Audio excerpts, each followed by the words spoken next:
I have an announcement from Honorable Shaulu. This is to notify all Christian legislators that the Christian Legislators Weekly Fellowship will commence as follows. Date, Thursday, 15th October 2020.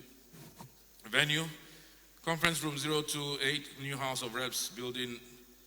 Time, 8:30 to 9:30 a.m. All Christian legislators are enjoined to attend. Signed, Honorable Rimande Shawulu.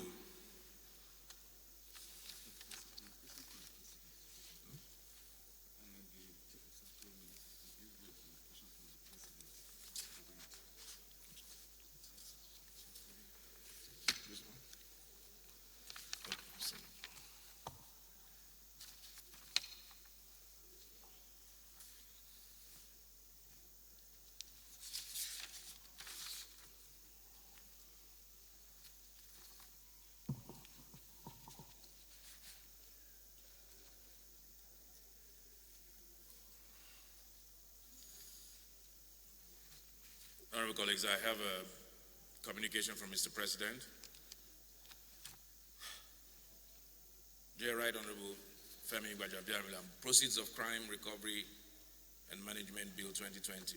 I am pleased to inform the honorable members that the above-mentioned bill was presented to the Federal Executive Council in Council Memo EC 2020-159 on 16 September 2020. And was subsequently approved for transmission to the National Assembly. Please recall that this bill was passed by the National Assembly in 2019, but was not granted assent due to some issues that were identified during the review.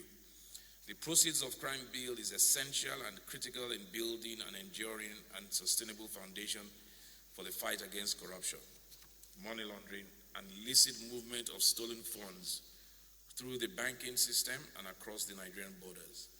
The bill will also improve the ability of law enforcement agencies to seize, freeze, and confiscate stolen assets in Nigeria while observing all related constitutional and human rights laws. This bill will also address the problem of lack of transparency, accountability, and lack of credible records associated with the current procedure in the management and recovery of recovered funds by anti-corruption agencies and other institutions in Nigeria. An important feature of the bill is the creation of the Proceeds of Crime Recovery and Management Agency. The objects of the agency include the enforcement and administration of the provisions of the bill and the coordination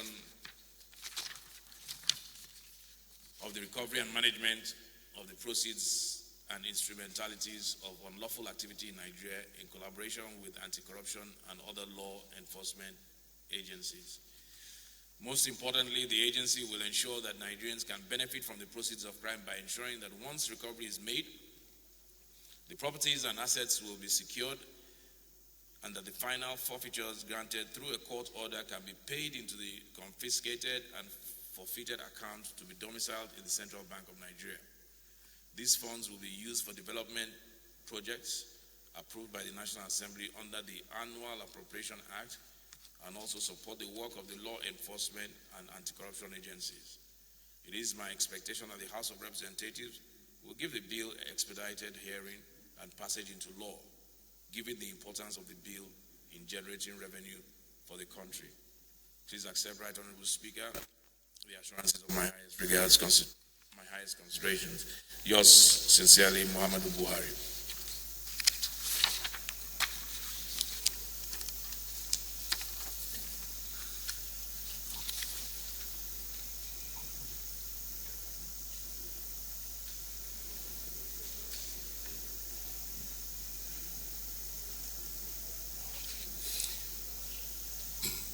Honorable colleagues, it gives me great pleasure to make this announcement.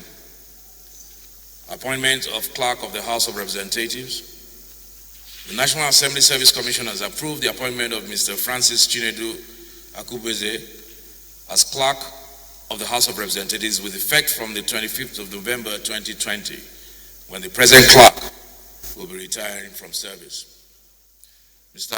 Akubeze started his career in 1992 as a legal officer in the then Department of Legal Services and rose steadily through the ranks before his deployment to the House of Representatives in 2010, where he served as clerk at the table, clerk ad hoc committee on the review of the 1999 Constitution, clerk committee on rules and business, and director department of table duties.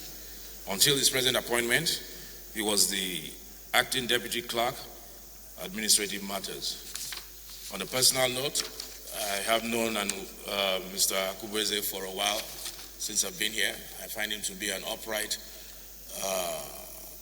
hardworking, committed gentleman, and we appreciate and we are glad for his appointment. Can you identify yourself, Mr. Akubeze? Congratulations.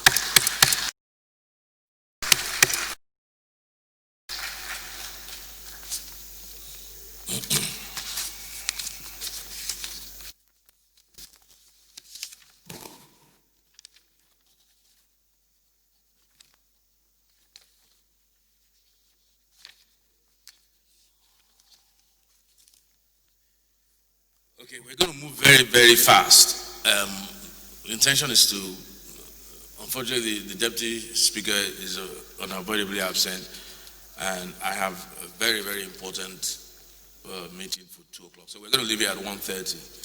So we're going to move very fast. We're going to go straight to, once we've done the preliminaries, go straight to the debate, second day of debate on the appropriation bill, and we'll take 4 or 5 from each column, and we'll call it a day. Before then, are there any petitions? The Honorable Musa. Thank you, Mr. Speaker. Honorable colleagues, I am Musa Sarikin Adar. I represent Gadagora Federal Officers, and I have the pleasure to submit a petition written by one of my constituents who served the Nigerian Army for 21 years and was illegally dismissed after serving for 21 years and having fought in the Boko Haram area for 9 years. So may I, with the pleasure of the Council, Mr. Speaker, lay the petition. Yes, you may lay your report. Any more petitions?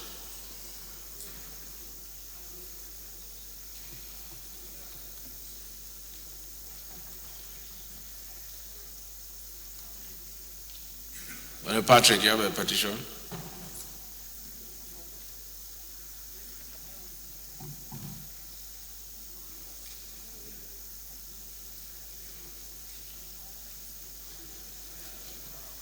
Honorable Yusuf, Balaji Yusuf, you have a petition?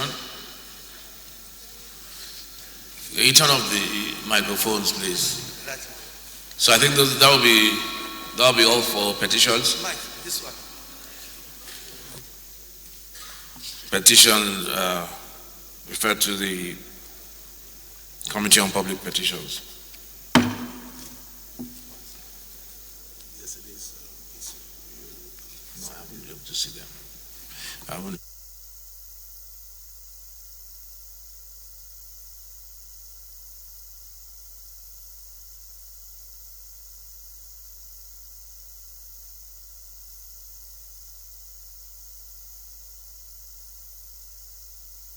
Okay, so we're going to go straight to Honorable Tolu. Do you have an announcement or something?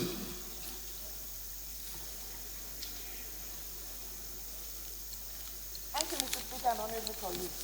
My name is Honorable Tolu Lofaya Konistadike. I represent Oluyole Federal Constituency in Oyo State. Yesterday was the International Day on Disaster Risk Reduction, and a motion was prepared and listed.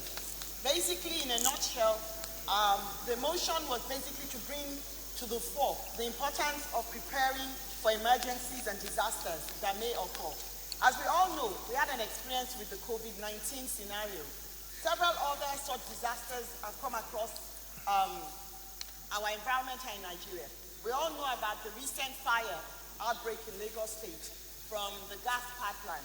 And then we also know about the market fires. But if the country had a framework to prepare for these emergencies, through the various agencies like the fire services, which is non-existent.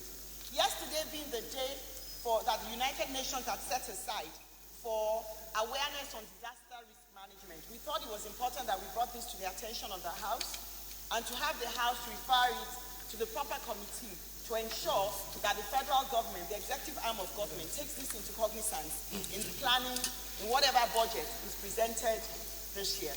Thank you for the audience. Okay, I think that will be, thank you very much, Honorable Shalipe. That will be Committee on Emergency and Disaster, I believe. Honorable Tunji. Okay, so matter referred to Committee on Emergency and Disaster. So we'll go straight quickly to the budget. Honorable Woodil.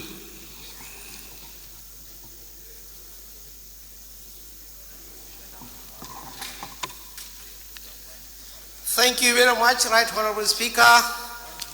My name is Engineer Muhammad Ali Woodil. I represent Woodil Garko Federal Constituency. I'm from Kano State and member APC. Mr. Speaker, this budget presented by Mr. President is a budget that we need to look at it critically, Mr. Speaker. The budget is well presented, well received by this National Assembly. And Mr. Speaker, there are areas which, according to our legislative agenda, is areas that we are going to look at. Mr. Speaker, look at job creation. Mr. Speaker, part of the problem of this country is unemployment.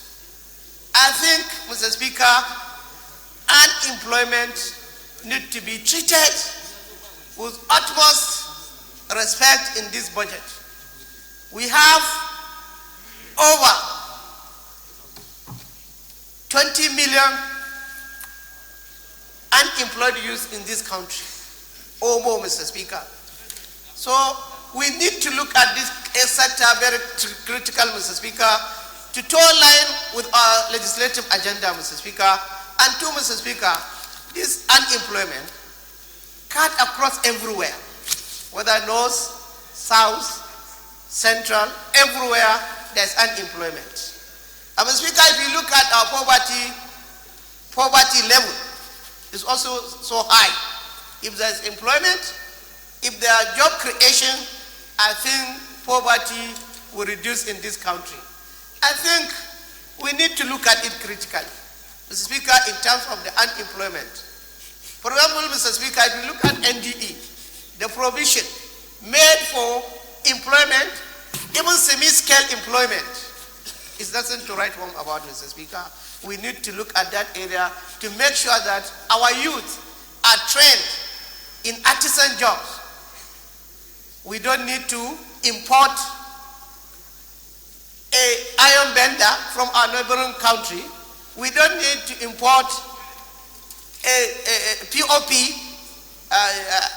person from our neighboring country. If we are able to train our youth in all these areas of endeavor, or which is critical need of our country. So, Mr. Speaker, according to, like I said, I'm just happening on our legislative agenda, that is one, job creation and reduction of poverty.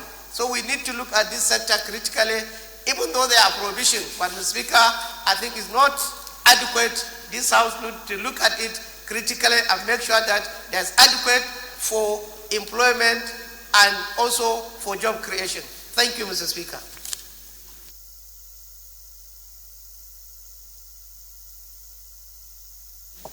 Well, it's very interesting. It looks like you've talked about the legislative agenda. If you look at the budget very well, a lot of things that came from the executive came straight out of our legislative agenda, almost word for word. And to me, that is also commendable. For instance, in the area of healthcare, you'll see a provision that says 2 centers of excellence, as well as 1 accident and emergency center will be equipped in federal teaching hospitals in each geopolitical zone. Look at your legislative agenda. It's almost word for word. And that's what I call collaboration. So our legislative agenda is receiving a lot of attention even from the executive. And there are other areas like that you find dubbed in the budget. I'm just following up on what you said. So we commend the executive for that.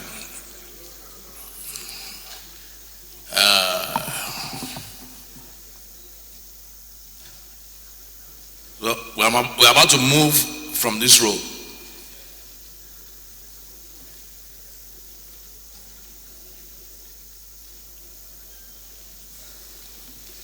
Kakale, Mr. Sokoto. Mr. Speaker, sir, Honorable Police, Honorable Show Balaro Kakale, member representing Bodinga and English Unit Traitor. I'm from Sokoto Building Shoe. Mr. Speaker, I want to commend His Excellency the President for the timely presentation of the 2021 budget. And of course, this House for being diligent and dedicated in debating issues. Honorable Rotimi, where are you going? In debating the issues that concerns our national development. My contribution, sir, is on the key assumptions of the budget. I want to draw the attention of the House that assumptions in budgets all over the world. Take your appropriate seat. Honorable Rotimi, the whip is talking to you. Honorable Rotimi. Honorable Rotimi, your name is being called everywhere. And once the chief whip calls your name, it's serious. Please continue, Honorable Kakale. And according to best practices, it's not necessarily only on production economics. We have always pegged our assumptions on the benchmark of petroleum price per barrel, the number of barrels production per day, and also the exchange rate. I think, sir, for a legislature that has a legislative agenda on economic diversification, we should also include those things that will promote the agenda of economic diversification. We should not be basing our assumptions on a monoproduct economy of petroleum alone. And there's one very important assumption that has not been captured. In fact, it has not been captured. Sir, that is the Oga Kwata of them all. That is the legislative assumption. Honorable Kakale, I'm following you. But Honorable Onanuga and Pana, can you please maintain social distance, please? Thank you. Kakale, continue. The most important assumption, sir, that has always been left out in our budget is that of legislative assumption. And this 9th Assembly, under your leadership, sir, has been able to break the jinx of maintaining the January-December cycle of the budget. It's a key assumption that should be captured, that unless the legislature has been able to pass that budget within record time, all other things will not be possible. More so with the Section 4 and in Chapter 4 of the Constitution that give the power of the pulse to the National Assembly. So I want to call on the House to include the legislative assumption in this budget, being that is the most constant and reliable assumption that this House has been able to achieve for last year and definitely for this year. I also want to appeal to the House to include other assumptions that will really reflect the socio-economic challenges of this country. Why should we always talk about assumptions, sir, on the exchange rate alone, or on the dollar, or the cost of the barrel of oil to the dollar, or the number of barrels done? Why can't we use other parameters of production? Say, for example, the cost of gold or the production of gold in this country, or tin, as assumptions, or cocoa, or even rice, cotton, and the rest. These are key sectors of the real economy that can push this country forward. Our budget should not only be a representation of capital expenditure and revenues, but a reflection of what other components of socio-economic challenges that will be able to affect the performance of that budget. All the assumptions we have been using over the years concerning petroleum benchmark, the production and also the exchange have never been stable. Many of them have not been achieved. There are other key assumptions that affect performance of budget. Engineer, we didn't talk about employment, sir. Exactly so.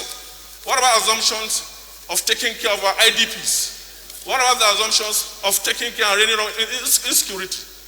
And the assumption of, for example, being able to end ASU strike and its impact on human capital development in this country.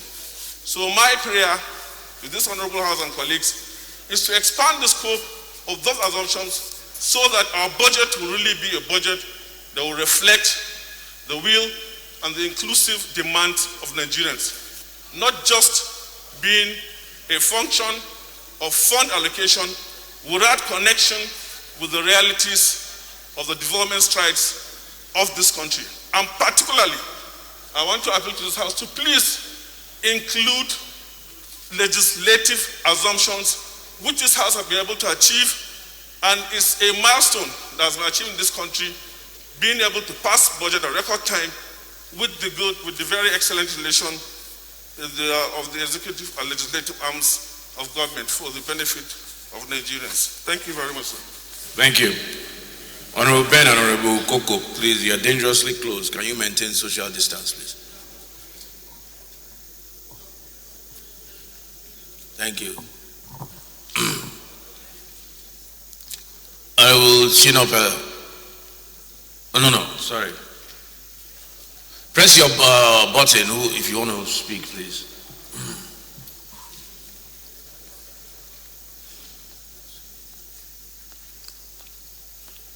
Yes, sir. Mr. Speaker, honorable colleagues, I'm Honorable Dr. Yusuf Tanko Sununu. I represent Yahudi Shanga in Gaski Federal Constituency. Mr. Speaker, I want to start by commending this Green Chamber for our proactiveness during the pandemic of coronavirus. Mr. Speaker, you will recall when we started, we only had 4 laboratories that can diagnose coronavirus in the country. As of today, we have over 40 laboratories in Nigeria that can do that. This follows our committed determination to improve healthcare in the country, and also the federal government commitments to bring a system that can be resilient in addressing our healthcare system. Mr. Speaker, however, going by 2021 budget, we do know that this, in the 8th Assembly produces the National Health Act, which made provision for basic healthcare provision fund. And the concept of basic healthcare provision fund is to provide at least a basic minimum standard of healthcare package to each and every Nigerian so as to serve as a dividend of democracy.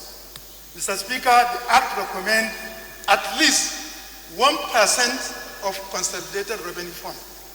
Mr. Speaker, despite the assent, the provision of 35 billion in 2021 budget is short of 1% of consolidated revenue of 2021 budget. And I think the House, being representative of the people, and who are also sure that you can only have a wealthy nation if you have a healthy citizens, I think we have to look at that provision and ensure that needful is done. Mr. Speaker, you also know that the government has policy on health security in the country. And you are all aware that in the history of Nigeria in the last 50 years, we have never had a devastating flood that affect the food basket, selectively affect the food basket of Nigeria like we have this year. Many farmers lost their household, lost their farmland, flood came, and most unfortunately, and what is most disheartening, is the fact that after the aftermath of the flood, the clay soil that is favorable for rice production is now replaced by sandy soil that cannot retain water, and thereby further challenging our ability to do irrigation farming in the subsequently. Mr. Speaker, I think we have to look closely and ensure that we include a fund that would serve as intervention to farmers in Sokoto, Kebbi, Zamfara, Niger, Jigawa, Kogi, and Kano that are affected by the devastating flood.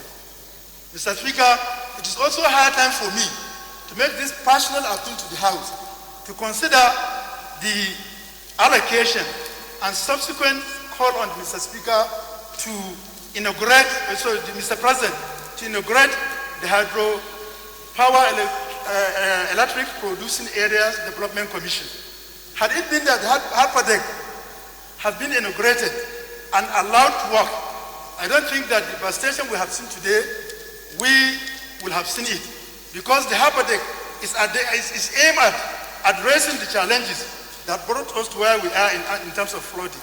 So I call on this House to still consider allocation of resources that will lead to the inauguration and commissioning of Hydroelectric Power Development Area Commission so that it can address the challenges and also make it as a shock absorber in terms of producing, ensuring health security in, agricultural security, and thereby translating to availability of funds. Mr. Speaker, I want to say that the two issues I've mentioned, healthy nation, food security, are very, very vital. And all, if not addressed, can increase and have the tendency to promote insecurity in our country.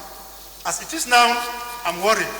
What happened to average youth that can produce 100 bags of rice in my constituency, and today he has no land to produce 10 bags of rice. His life, sustainability of his family are all dependent on that. I do hope that the House consider this my personal appeal to consider the issues I've raised. Thank you, Mr. Speaker. Thank you. Chairman, Business and Rules. Honorable Sununu raised a very important issue, the issue of floods all over the country. And we stepped down the motion for some time now to consolidate, because so many members had issues of flood in their constituencies, and we decided to consolidate, have them listed, and bring up one motion to cover flood in. So if we can do that and bring it on Tuesday morning before we move into the PIB debate, so that it will form a basis for what he said in terms of budgeting. We have to look at that. That will form the basis. Yeah, Tuesday morning. Yes. So if you have any issue of flood that I believe everybody has, right? You were going to say, go on. You have 50 submissions. Okay. Thank you. So Tuesday morning, yes, we'll list all their names, and so that we can just take it before going to PIB and use it for the basis for whatever we're going to do about it in the budgeting process.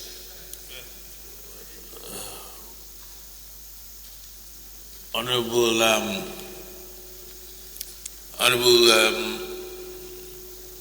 Osai, you will speak at your own peril.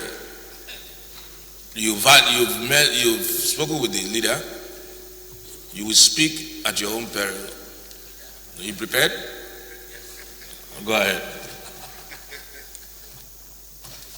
Thank you, Mr. Speaker. Distinguished honorable colleagues, I remain Honorable Osai, Nicholas Osai. I represent local Kwani Federal Constituency.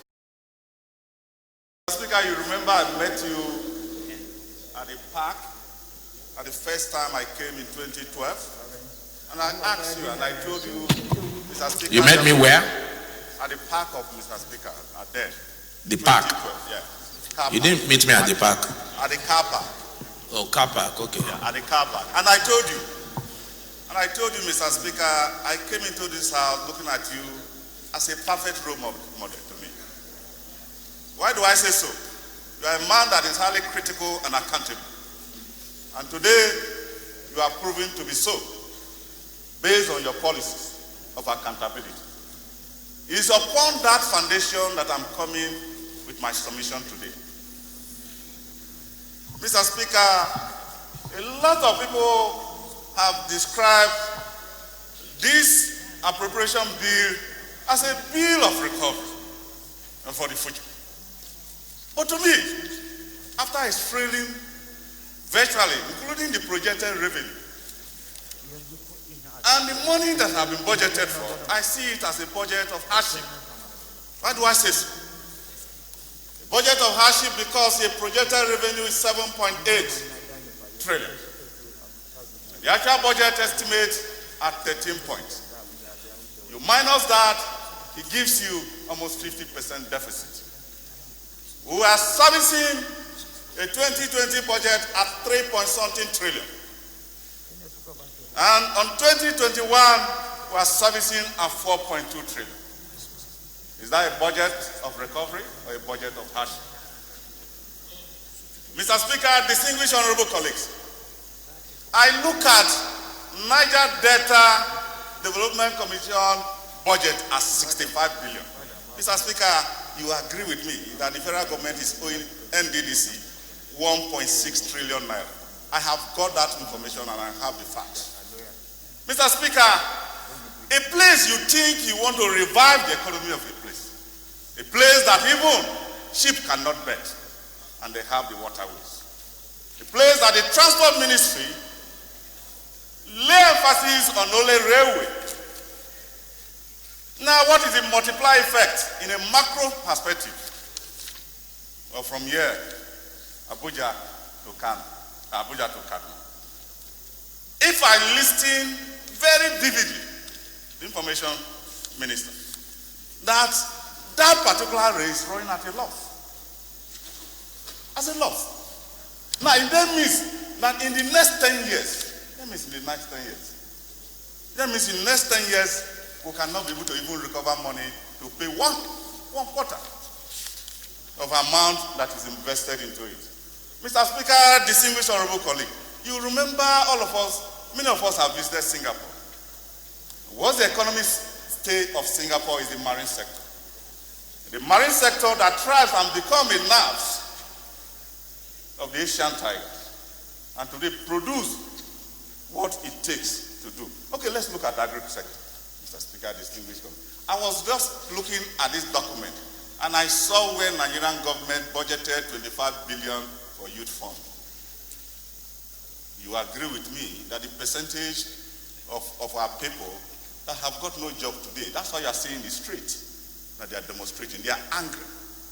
They're demonstrating because there's no particular fund channel to address the concerns of the youth effectively. We are budgeting a 13-point-something trillion, and we cannot even put a 100 billion channel fund to youth to be able to redirect them. Mr. Speaker, distinguished honorable colleagues, and we sit down in this chamber and call it a budget of recovery. To me, it's a budget of hardship. It's a budget of hardship. And that's why I've seen this document, Mr. Speaker, distinguished honorable colleagues. I have also discovered, Mr. Speaker, we are investing about 900 and something to energy sector that we have regulated. Many discos today, it then means the house will do its work. How would the house do its work? It then means more oversight functions should be done as respect to what we have been able to give to regulate that sector. It then means those discos that want to be able to distribute light to our people are not living up to expectations. And what we should do, based on your legislative acumen and based on your legislative blueprint that we have come to embrace because of your in-depth knowledge in the legislative arm. Mr. Speaker, distinguished honorable colleague, any disco that is incapable of putting more infrastructure for what has been given to him, Mr. Speaker, we should cancel that particular issue because there are clauses in most of those agreements. Mr. Speaker, we are tying up an agreement that we are doing counterpart funding at 710 billion naira for counterpart funding for already multilateral and bilateral agreement that has been signed. And yet, no single agreement has been deposited in this chamber for us to extract the articles of those documents. And we want to pass it. We should ask ourselves a question. These are big problems and these are big issues. Mr. Speaker, I believe in you and your leadership. Very strongly. Why do I believe in you? Because I've come to learn about you. I've come to study you. Sir, you can't be blowing hot and cold at the same time. You either blow hot or cold separately. Continue. You know, thank you. I see Mr. Speaker as an intellectual beyond anything. And that's what I see in you. And that's why I want to learn you. Mr. Speaker, in furtherance, we don't always stop on the plenary. Mr. Speaker, I raised a very strong issues about 710 billion naira of counterpart funding that has to bring, there is articles of agreement, both commercial, was brought to the National Assembly for scrutiny. So that at the end of the day, we wouldn't say the National Assembly has passed it. Why should we go about it again? Those are key issues, Mr. Speaker, distinguished honorable colleagues. Thank you, and I rest my case. Yes. Thank you, Honorable Osai Osai, for your incisive contribution. We're debating, if you remember your rules very clearly, the general principles, the merits and what? Demerits. Not the merits or demerits. Merits and demerits. So you have debated the demerits, as you see it, of the bill, and you've made some good points. Are there any merits to this bill? I want you to, yes.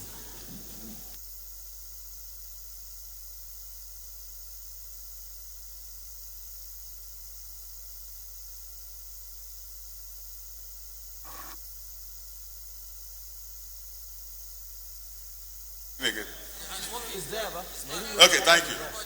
Thank you. In life, Mr. Speaker, in life,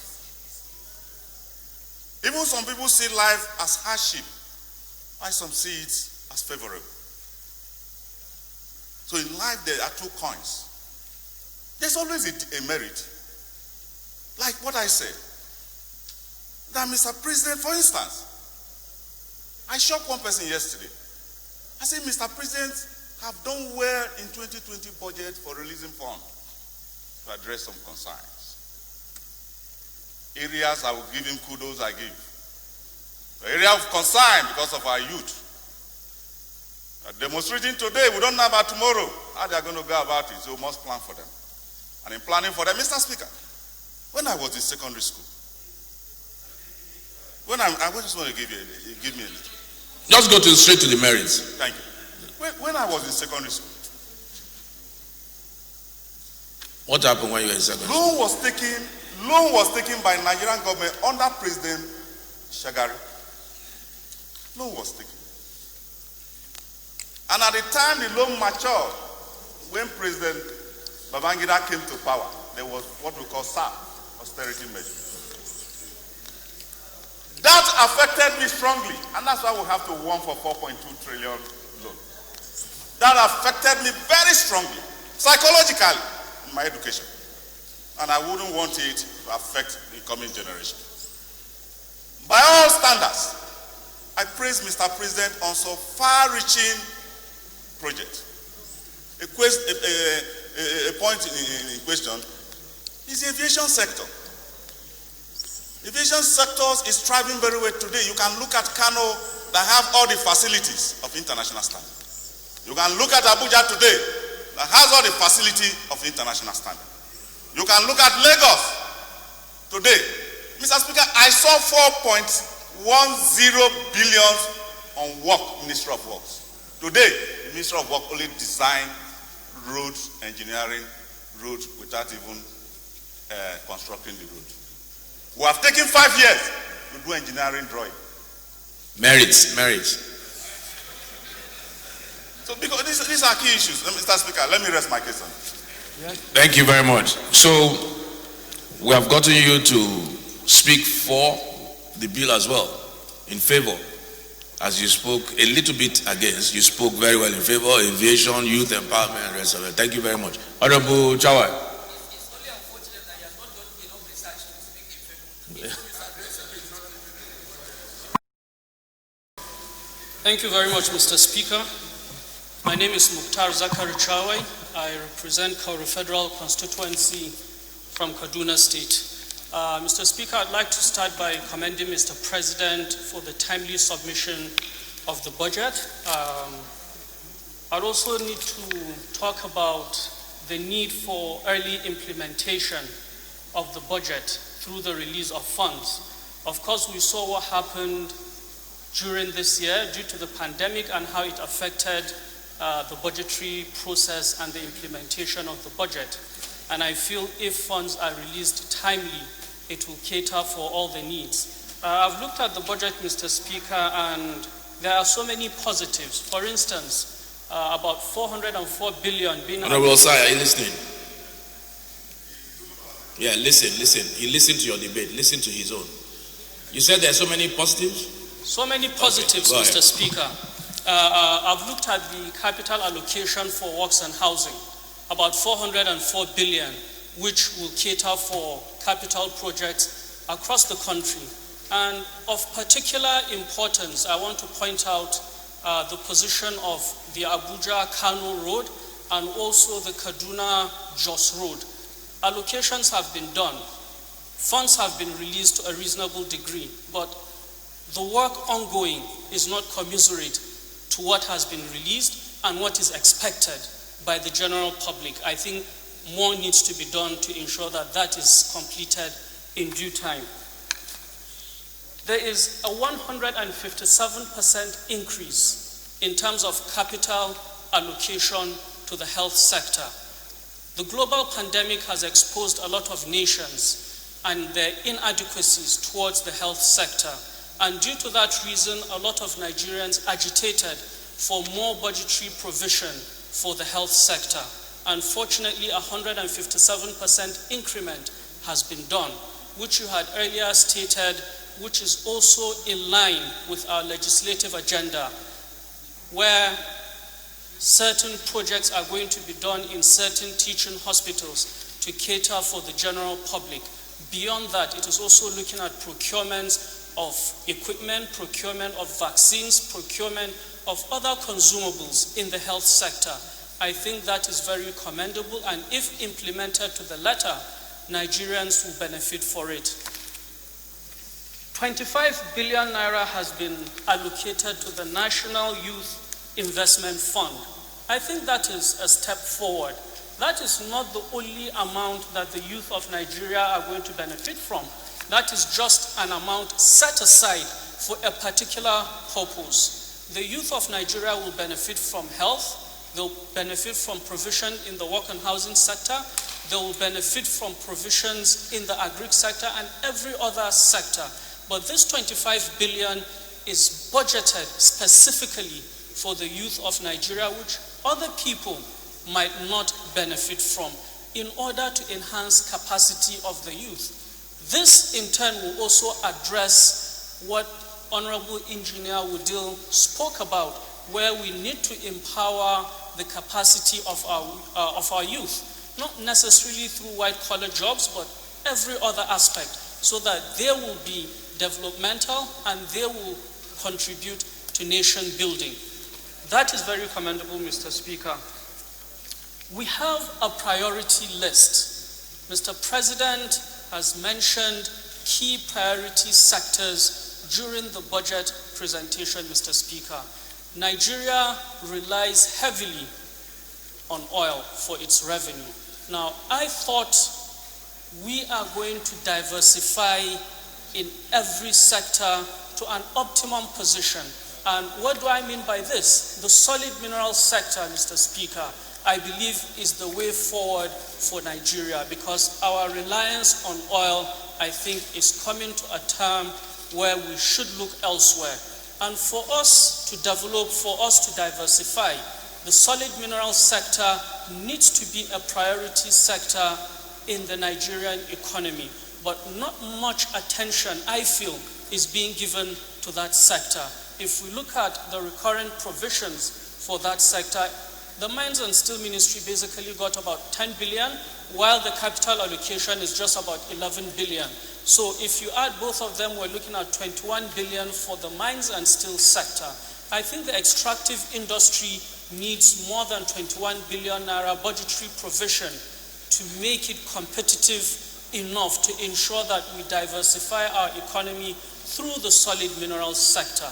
Thank you very much, Mr. Speaker. Thank you very much, Honorable Chawa.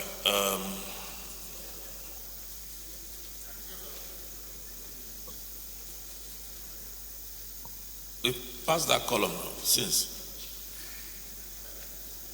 And when I said that we're moving and nobody signified No, we'll come back to you, Chairman Business. Don't worry.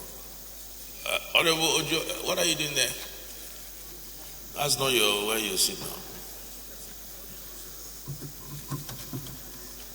Go ahead. I was trying to get your microphone on. Thank you, Mr. Speaker. My name is Honorable Olubumi Tunjojo. I represent the good people of Akoko Northeast, Akoko Northwest Federal Constituency. I'm from the Sunshine State of Ondo. Mr. Speaker, I wish to lend my voice to this worthy debate. First of all, let me congratulate Mr. President for the detailed work that he has done, and I also congratulate his team for putting together this wonderful document. For me, congratulations on your victory in Ondo. Thank you, Mr. Speaker. God made it possible through you, sir, and the people of Ondo. For me, when we look at this budget, I think it's a budget of recovery, because we look at agriculture.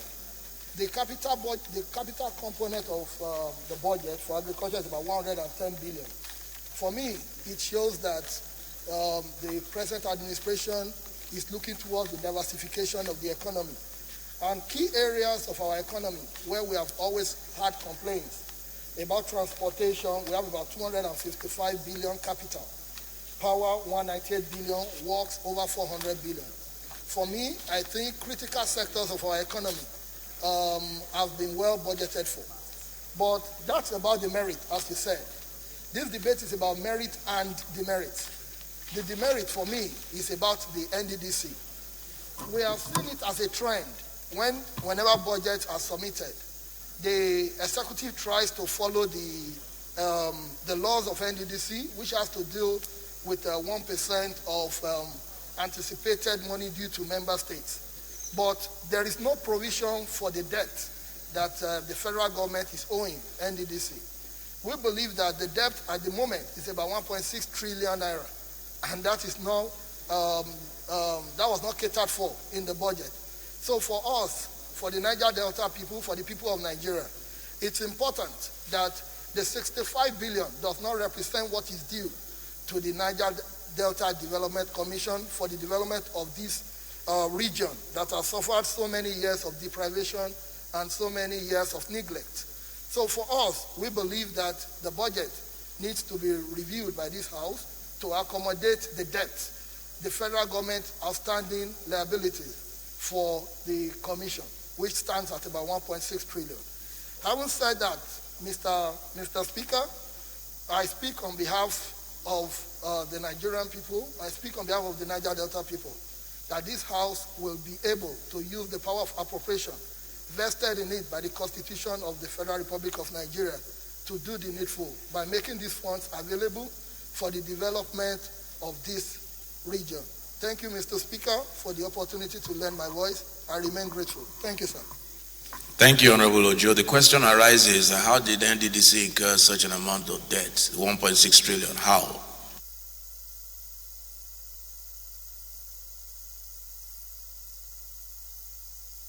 Speaker, this is not the debt incurred by NDDC.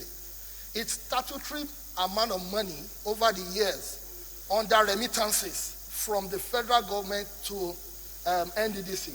Oh, okay, so it's money owed, not debt. No, you use the word debt. Okay, money owed. Money owed by federal government. By the federal government. Yes, sir. It's Okay. about 1.6 Okay. trillion. Federal government's debt. Yes, shortfall Okay. in remittances.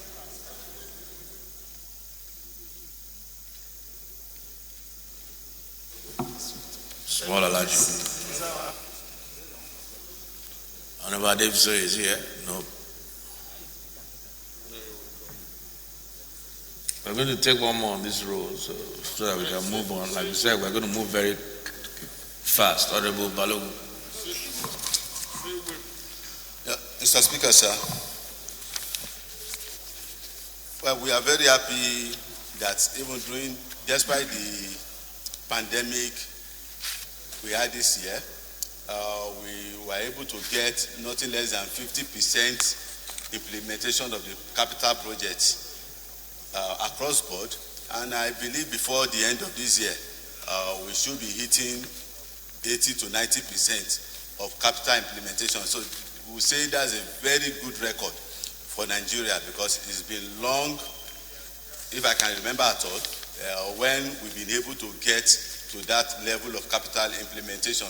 Because it's not just enough for us to budget, it's the area of implementation that really matters, and we give a lot of kudos to His Excellency, and I also congratulate us for giving the President the necessary support in that area. But coming to this year's budget, going through the capital projects too, has been encouraging. But in the area of implementation, we know that we are facing crisis of increasing debt. That is on the one side, and our dependence on oil, which has now actually given up the required dividend in terms of utilization. If, for example, Nigeria is still importing over $54 billion worth of refined products today, and you know what that will be to our economy if we can have a reversal of that area. So we've been saying that government should put emphasis on revenue generating areas, and the President said during the budget speech that our problem is increasing the revenue. How do we increase the revenue if we don't put enough emphasis on areas that generates the revenue? And these are the areas we should now be looking at. Prioritize our capital projects into areas that will increase what will be coming on. This is where those are the areas that will be investments. So I want us, going by this 2021 budget, focus should now be given. And on that, I also want to go personal. I moved a motion on the floor of the House on the construction of the coastal road, which is a very vital road for the revenue of this country. Nigeria is spending over $54 billion, like I said, on importation of refined products. Dangote is building a refinery on Dahazis. A seaport is coming on Dahazis. The free trade zone is coming on Dahazis. These are areas that will save us a lot of revenue. $54 billion will be saved every year if Dangote starts his work tomorrow. Are we prepared for that now? Do we want a situation where the youth will be on that road? We had a similar situation early this year because of the state of the road along the Lekki houses. Do we want a continuation of what we're having now by the time the refinery starts working? Do we want a repeat of what is happening in Apapa in the Lekki axis? So we should be very proactive. So I will implore this House to ensure that we make sure that areas of capital projects goes into areas that will increase the revenue of this country, so that the loans we are now taking will be able to have the capacity to repay them in future. Thank you, Mr. Speaker. Thank you, Honorable Balogun. Chief Whip.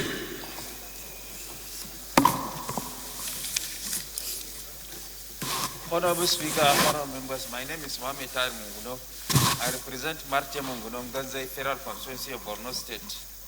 Mr. Speaker, honorable members, I commend Mr. President for timely presentation of the budget, and equally also commend the executive arm of government for nearly implementing up to about 50% of the budget as we are speaking now, because in some cases 75% of the budget, because over the years the trend has been around this time when the budget is presented, it's only about 30-40% implementation of the budget. Now that we are witness about 50% implementation of the budget and still expecting more before the budget is passed, the executive arm of government deserves kudos for that performance. Mr. Speaker, honorable members, my submission is with regard to agriculture. Looking at the budget, agriculture got about 110 billion naira of the capital expenditure. And there is the Maputo Declaration, where all countries in Africa willingly agreed and signed the Magufuli Declaration to the effect that they are going to commit at least 10% of their budget to the agricultural sector. And this commitment was done against the backdrop of the fact that agriculture, not only in Nigeria but in Africa in general, accounts for about 70% of our employment and accounts for a substantial part of our gross domestic product. So it's a sector that we need to give a lot of emphasis in our national budget. Looking at our budget now, agriculture got about 0.something% of the budget. Agriculture is not even given about 1% of the budget. So there is a need for an improvement in the agricultural sector in view of the fact that agriculture accounts for about 70% of our employment and about 30% of our gross domestic product. Mr. Speaker, having looked at the budget also, I realized that over the years, the northeastern part of the country enjoys the least amount of budgetary allocation. And this administration also is not an exception. So there is a need for us to look at that aspect and also increase the budgetary allocation to the northeastern part of the country, because apart from the Boko Haram insurgency is the zone that is least developed in terms of infrastructure. Our roads are in a complete state of disrepair. Our infrastructure is in rumbles. So there is a need for a robust allocation to the northeastern part of the country. Though we commend Mr. President for the Northeast Development Commission and also for the robust allocation of 29.8 billion naira to the Northeast Development Commission for the purpose of taking care of devastation occasioned by the Boko Haram insurgency. And then lastly, I want to emphasize on the need in terms, in line with our legislative agenda, for a very robust oversight on our part, so with a view to seeing to the logical implementation of the budget so that Nigerians will enjoy the dividends of democracy that is enshrined in the budget. Thank you.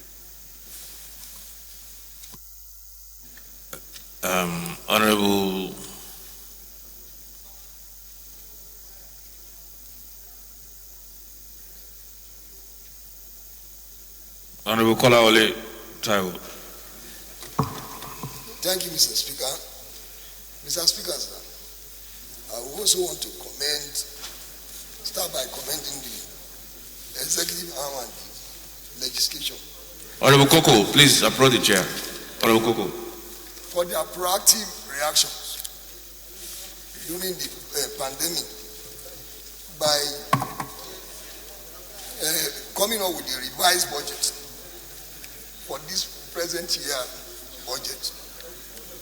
But I have an observation, because the revised budget reduced our projection on oil by reducing the cost of sale of barrel of oil to $28 per barrel. But according to the president, by the end of the day, the barrel of oil now goes for $40, which means we are having a new surplus of about $12 on each of the barrel of oil we are selling. I think since we have revised the budget, the executive need to come up with a supplementary budget to take care of that addition, not just spending that surplus, because there is a ripple effect on it down below. But when they talk about excess crude oil, the state will spend it without any supplementary budget. The local government will also do the same. And that is not budgeting. And that's my observation on the 2020 budget as presented, illustrated by the president. On 2021, Mr. Speaker, the lowest point of the president's speech was when he talked about the exchange rate. We reduced the quality of Naira ourselves as a government from 360 to 379 per dollar. And we should take note that the value of our currency is synonymous to the value of our nation. You know, I thought we were supposed to have keep it at 360. And because up till now, I am still worried. Why, when there is a lockdown, when there is no, the entire nation, the entire world lock their doors, no selling, no buying, the value of our currency was reduced by the elite of this nation. To the extent that that was when dollars was going for 400 and something. When nobody is buying anything, nobody is selling anything. And, you know, people should note that when we should think beyond just making profit when it comes to the value of our nation. That's why I was worried when I saw that exchange rate. But the high point of the budget is when the president talked about the problem we are facing in the area of revenue and talked about deficit financing. You know, normally, if somebody hears something like financing a budget with a deficit of 5.2 trillion, the budget of 13 trillion, we'll be talking about doing government of tomorrow today, or we'll be asking when are we going to balance our budget. But when you look closely, what the president was talking about is that this budget is to correct the anomalies of yesterday. When we have oil boom, when we have everything going right for us, when the government refused to give us infrastructural development that's supposed to have taken care of today, yesterday. But for us to be able to do it for tomorrow, we will need to do some borrowing. And if you look at what this government is doing in the area of infrastructure, you commend them. You commend this government, particularly, say for instance, when we talk about rail transportation. Call anybody below 30 years. They may not be able to talk the story about our rail transportation in Nigeria. It was like we are no more going to have the experience of having a rail transportation. But today, the zeal this government is putting into coming up with infrastructure of that area, one is beginning to see the light beyond the dark tunnel. Take for instance, any moment from now, the president says the rail from Lagos to Ibadan will kick off. And it will take only 1 hour, 20 minutes to move from Lagos to Ibadan on train. That will reduce the volume of cars that will be plying the road to Ibadan. Particularly now that we rely on the Uber. You just need to just call the Uber from your home and take it to the train station. Then from train station to anywhere you are going to at Ibadan. Likewise, every other places in Nigeria. When you get to Agege, for instance, sorry for just being particular, my reference should be Lagos in the first instance. If you see the landscape that the rail system is changing, you will know that new things are coming to Nigeria. We need to solve the problem of deficit in the area of infrastructure, which is why I said the deficit funding of the budget is the high point of the budget. I think the committee only need to look closely, particularly the financial related committees, need to be very, very vigilant with some of the things that have been happening before. Take for instance, they will soon come up with the big budget breakdown. The booklet is very big, but I have been studying it since I came to this house. I noticed one important area that is missing on inside the something. There is no column for release so far. I know what you are putting into trying to solve the problem of abandoned projects. But I see us go out for oversight function. When you get there, they will give you some small paper that is showing nothing. They will say, I ask them, how much has the government have released for this project? They cannot even provide. We must compare the Minister of Finance to come up with the release so far on every ongoing project for us to be able to carry out correct oversight function. If they have released 50% on a project, when we get there, we expect to see 50% of work. Then we can ask questions. But if you don't know what they have been released, and we just go and come back, and they will say, we are doing what? We are not even asking proper questions. We will not be able to solve the problem of abandoned project. Mr. Speaker, this is a good budget at the end of the day, but those corrections must be taken good care of. Thank you, Mr. Speaker. Very good point, Honorable Kolawole. I think it will be, to streamline it, maybe the Committee on Finance should demand a quarterly report of releases from the Ministry of Finance, and the Committee on Finance will then disseminate that information to various committees on what has been released per quarter as it affects their committees. I think that's a very important point.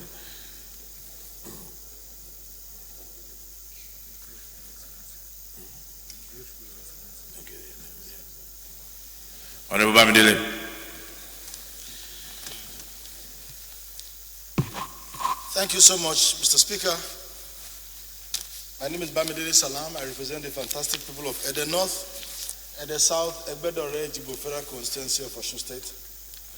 Mr. Speaker, let me also take a cue from a few of those who have spoken earlier, and take a cue also from the guidance you provided to my leader, Honorable Osai Osai, that while looking at a document like this, we should not be fixated only on the low side, and that we should rather start from those things that we can say are worthy of being applauded.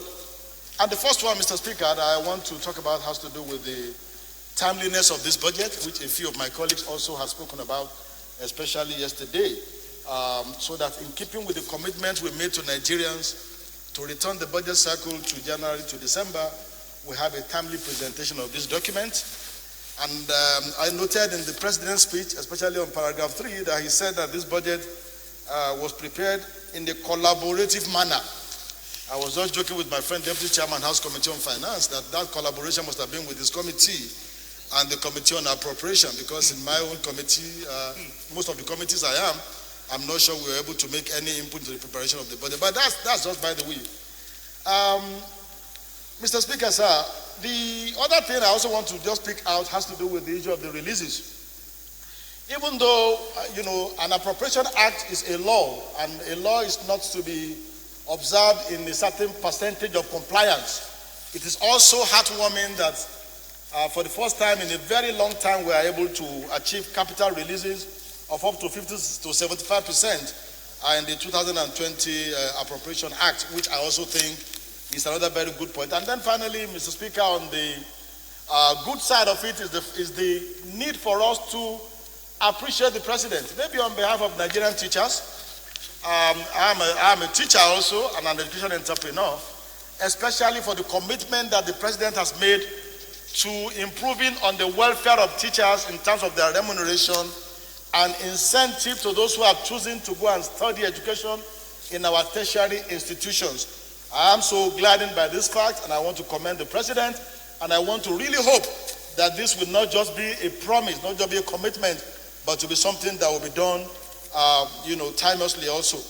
Having said that, Mr. Speaker, whenever I pick a document like this, I look at it especially from those issues that I consider as the most important issues in our course, in our quest for development as a nation. And to me, Mr. Speaker, the most important issue today in Nigeria, again, to buttress the point earlier spoken about by Honorable Woodil, the chairman of the Committee on NDE, is the need for us to work seriously on job creation. Mr. Speaker, unemployment has become a very, very big challenge and threat, not only to security, but also to our democracy. Unemployment has become one issue that has limited the capacity of Nigeria to rise up to the status of its contemporaries. And Mr. President did say in this budget speech that he reiterated the point he made earlier on the plan by government to lift 10 million Nigerians out of poverty in 10 years. But by implication, 100 million in 10 years.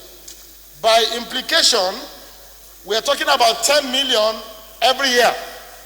And when you look at a document like this, Mr. Speaker, you will ask yourself, what is it in this budget that portends the possibility of lifting 10 million Nigerians out of poverty in the year 2021? Now, we all know that one of the spending that helps in the creation of jobs is the spending we do on our capital component of the budget. Mr. Speaker, I recall that in the year 2016, we had a 30% allocation for capital projects. 2017, we had 30.7. 2018, we had 30.8. 2019, we had 30%. Last year, we had 24%. This year, Mr. Speaker, the budget proposal before us is targeting to spend 29% on capital projects. I recall, Mr. Speaker, that your good self have a bill before this House, which I'm sure has passed through the second reading, seeking to compel that at least 50% of our annual budget, between 40 and 50% of our annual budget, is spent on capital projects. This is more so in view of the fact that most of these years we fund our budget through borrowing. We are borrowing over 4 trillion naira to fund this budget this year. And there is nothing that shows me here that we're going to be able to create 2 million jobs, because for every million naira that you spend on capital project, you create at least 50 jobs. Mr. Speaker, it is very, very important for us to get our attention focused on how we're going to drive our development to this very, very important sector of the economy. Now, the Ministry of Works, like my colleague said earlier, is allocated 440 billion naira in this year's budget. Now, we have quite a number of ongoing works, ongoing road projects. Some have been on for the past 5, 6, 7, 8 years. In my federal constituency, as I speak, Mr. Speaker, there's an ongoing project on Akoda, Okegada, or Fatedo Road. There's an ongoing project on Oshogbe, Awo Road, and there is one that is meant to be executed beginning from the next year, which is the Awo Ejigbo, Oyo State Boundary Road. If we do not increase allocation to the Ministry of Works in a manner that will make sure that these projects are completed on time, we will suffer two things. Number one, these projects are likely to cost us more in subsequent years. And number two, the quest for us to be able to increase, activities of workmen, of artisans, of electricians, of plumbers, and other categories of Nigerians on this road will be grossly limited. Now, the president spoke about the 774,000, public works program, that is, taking off this month. Now, as good as that project is as a palliative, it does not solve the problem of unemployment. It does not also solve the problem of skills acquisition, which the president alluded to here, because there is nothing in that program that seeks to empower these beneficiaries to acquire relevant skills within the time or when the project is going to last, which is just about 3 months. And then, Mr. Speaker, this is a time when we are talking about the need for us to cut down on the cost of government. And I can see something here in paragraph 59 of Mr. President's speech, that there are additional 50 government-owned enterprises, and overhead provision has been made for newly created agencies. Now, I think we should take this very serious. Whenever you talk about cutting down the cost of governance, the attention of Nigerians is on the National Assembly. Yes, we may need to do certain things about this structure, but the more fundamental ones are the duplication of agencies of government that we have everywhere. And every year we budget money for them on capital, on overhead and personnel, and yet we are still creating new agencies. I want to think that it is high time for us, both the executive and legislature, to collaborate together on what we are going to do to bring down the cost of governance in Nigeria and spend much more of our money on human capital development and physical projects in critical areas of our economy. If we're able to do that, I'm sure we'll be able to solve the problems of unemployment and consequently also address the problems of insecurity and a few other problems affecting us as a country. Thank you so much, Mr. Speaker, for the opportunity to make my views known.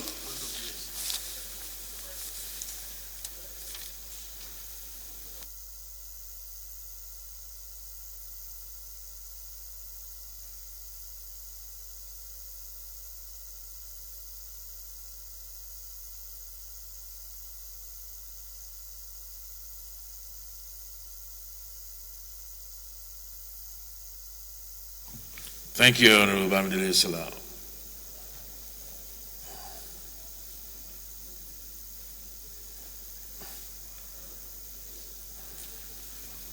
Honorable Isaka.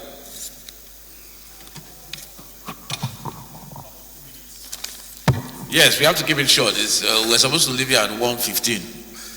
So we have to, because we still have this column here. Thank you very much, Mr. Speaker. Honorable Rep. Ibrahim Ayakunde Isaka. I represent the very good people of for Ewekoro Federal Constituency. Mr. Speaker, I'm from Ogun State.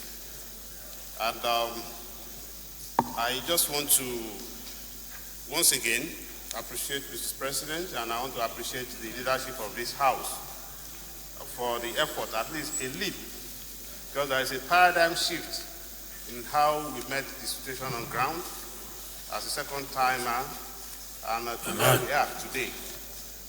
Being that as it may, Mr. Speaker, sir, my concern is that since yesterday, I've been so bemoaned and bothered about the fact that we have been contributing on something we did not actually have good contribution and participation on. That bothers me so much. Mr. Speaker, you can see the robust contributions of members on this floor. And how would it have been if all members have been saying since yesterday, if they have been part of ab initio from beginning, the conceptual framework of each of the legislative year's budget, I think we would have by now be talking about something very wonderful in this country in terms of budget and budgeting system. Mr. Speaker, I want to appeal that you still put in more effort with the leadership of the House. How best to see that these more engaging activities in the coming budget year, 2021 against 2022, that we're able to create avenue. Even if it's weekly, we don't mind. That's why we are here, Mr. Speaker, because I want to portray the point of my other colleagues. I don't know somebody who is in Abuja will know what is happening for Ewekoro Federal Constituency as far as federal projects are concerned. Mr. Speaker, that aside, sir, I want to appeal through this medium how we are going to have this. Sergeant Adams, please, can you go to the gallery? I noticed some people up there without face masks. That's totally against protocol. Members are here in the belly of the chambers with face masks. I don't see why anybody up there is without face mask. Please, sorry, Shaka, continue. Thank you very much, Mr. Speaker, sir. This year alone, we have had so much troubles as far as drought, erosion, and flood are concerned in nearly all the states of the Federation. And this has grossly affected agriculture and agricultural products, including our farmers, Mr. Speaker. I want to appeal to all the coordinating ministries, the Ministry of Agriculture, the Ministry of Environment, and other ministries, how they are going to come together. Because what we always witness, Mr. Speaker, is counterproductivity. When Ministry of Agriculture will be doing something different, and Ministry of Environment and other coordinating agencies of government, as far as our farmers are concerned. This leads me again to tell the whole House today that in the country, in fact in the whole world, Ofada rice is the best species anywhere in the world. And it is widely grown in Ogun State. In fact, to be very precise, Wasimi and Ewekoro environs. We have actually offered our rice. I don't want to mince words. If you go to any party or anywhere and you are served any rice in this country, offered our rice will finish before they eat any other rice. And we have in the past been advocating and talking to the Ministry of Agriculture how well they can make good use of this opportunity of this species of rice in Nigeria and develop and put it to mechanization. Our farmers in Ogun State, if for Ewekoro Federal Constituency area, they have the best rice in the country. And I want to appeal that in the coming years, I still want to put in more effort to see how they are going to come into this. Then we have farm settlements everywhere in the country. Many are abandoned, Mr. Speaker. I want to see how well they can assist us to do this. Then, Mr. Speaker, I want to see in the nearer future how we are going to de-emphasize on crude oil as our benchmark for budgeting. Value chain on crude oil, Mr. Speaker, alone is $2,500. We have never explored it in this country. Then again, Mr. Speaker, I want to talk about the agri value chain as well. That instead of us just growing and eating what we have, to put in more effort. I've not seen that in the budget. Mr. Speaker, in terms of infrastructure, the third busiest road in the country is Songo-Abeokuta Road. Federal government have been on that road and equally that of Lagos-Ibadan for about 5-6 years now. Not much was seen in the budget to see how well they can complete that road on time and other roads in the country, such that it can increase our business activities. Majority of Nigerians are not lazy. They only need this basic infrastructure to move around, conduct their businesses, and they don't worry government much. So, in this wise, we should find and create attention to see how we are going to assist them in this. Then, Mr. Speaker, lastly, sir. Honorable Benson, you might want to appeal to Honorable Isaka. He has already taken 1 minute of your time. He has taken 1 minute of Honorable Benson's time. So okay. You might want to plead with him. Okay, thank you very much. No, you can continue. It's between you and Honorable Benson. Thank you very much, Mr. Speaker. I just want to talk about, lend my voice to what my colleague just said about the youth employment, sustainable, and women empowerment. If we are going to create special budgetary allocation for them in the coming year, I wouldn't mind. Thank you very much, Mr. Speaker, sir. Thank you. Honorable Benson, you have 1 minute.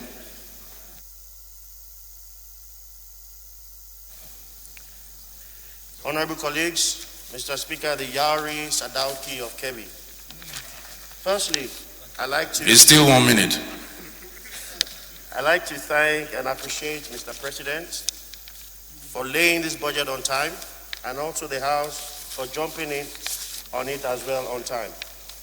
Mr. Speaker, I want to talk about the infrastructure deficit we have in Nigeria. It is stated that 300 billion, the value of the infrastructure deficit we have in Nigeria today is $300 billion. That means, Mr. Speaker, that if we're going to breach this deficit in 10 years, we must be budgeting $30 billion per annum towards our works and housing ministry. Today, Mr. Speaker, the budget for works and housing is less than $1 billion. Mr. Speaker, the catalytic effect of a country with infrastructure can never be understated. The less infrastructure you have, the more unemployment, the less growth, the less happy your citizens will be. The more infrastructure you have, the more prosperity, the more GDP, the more growth, the more happy your nation will grow. It was JFK who said that a country is rich not because it has money, but a country is rich because it has infrastructure. Mr. Speaker, the greatest achievement of this budget is what was stated by Mr. President, that an infrastructure development, a world-class, let me quote him, a world-class infrastructure investment company will be floated in Nigeria. What would that do? That would speedily breach the infrastructure deficit we have, because it's going to leverage on CBN allocations, it's going to leverage on the idle pension funds we have at the moment. It is also going to leverage on the expertise of the Sovereign Wealth Fund.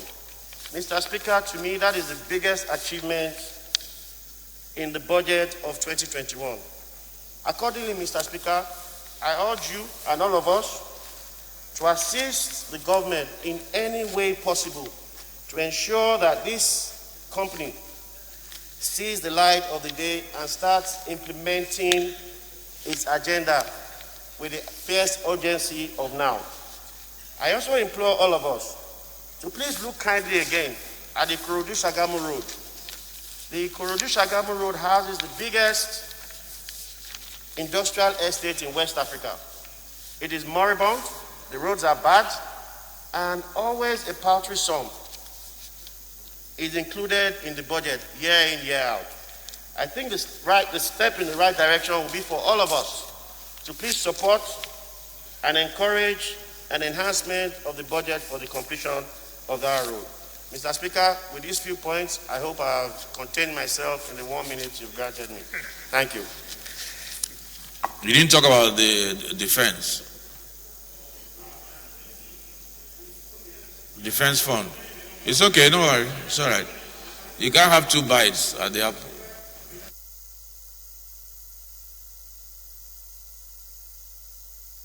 Less than $3 billion. I remember watching TV the other day, and a young man compared our defense budget to the defense of Man City Football Club, to the budget of the defenders in Man City Football Club. You will be shocked, sir, that those 3 guys or 4 guys who defend for Man City earn more than the entire defense budget we have in Nigeria. Our defense budget, sir, is comparable to the defense Navy budget of Algeria. So, Mr. Speaker, this also needs to be enhanced, and I know you would assist the defense industry, because without defense, Nigeria is not as protected as we want it to be. Finally, Mr. Speaker, it will also be a great achievement if we can put the defense budget on the first line charge. What we get week in, week out is 50% releases. This releases issues we have in other MDAs, other agencies, also affect the efficacy, the effectiveness of our men in the military. They can hardly buy hardware, they can hardly buy software, and our country is heavily insecure as we speak. So we look for your kind assistance in this, sir. Thank you very much. I'm sure you will agree that defense funding, or funding rather, is a function of revenue and availability of funds. And although security is top priority, revenue has to spread to so many other sectors. Honorable Sada, sorry. I'm next in line. I'm sorry. Mr. Speaker, my name is Sada Soli. I'm representing Jibia Keita Federal Constituency. Mr. Speaker, I'm from Katsina State. Mr. Speaker, I'm worried with our deficit. A deficit of 3.64% of our GDP is a source of concern. It's a source of concern for me in this area. Because if you look at the threshold of 3% set by Fiscal Responsibility Act, our deficit is inconsistent with the provisions of that act. And then we must be careful. The budget can be challenged in the court of law. Sorry? Yes. That what? The 3% threshold set by Fiscal Responsibility Act is the deficit. It's at variance. Yes, it's at variance. So we must look at that. We must be careful about that when we come to deal with this issue. You said it might be challenged? Yes, sir. But I asked this question yesterday, that doesn't the Fiscal Responsibility Act allow a variance by the National Assembly? We want to see the variance, sir. Yeah. So that it will be the output here that will determine, and I think we are empowered by the Fiscal Responsibility Act to do that. It's something of concern, and it's something that we should. Oh, absolutely, yes. Yes, Mr. Speaker, the President made mention of completing ongoing projects. That's a welcome development. But we must address the issue of cumbersome nature of our procurement process.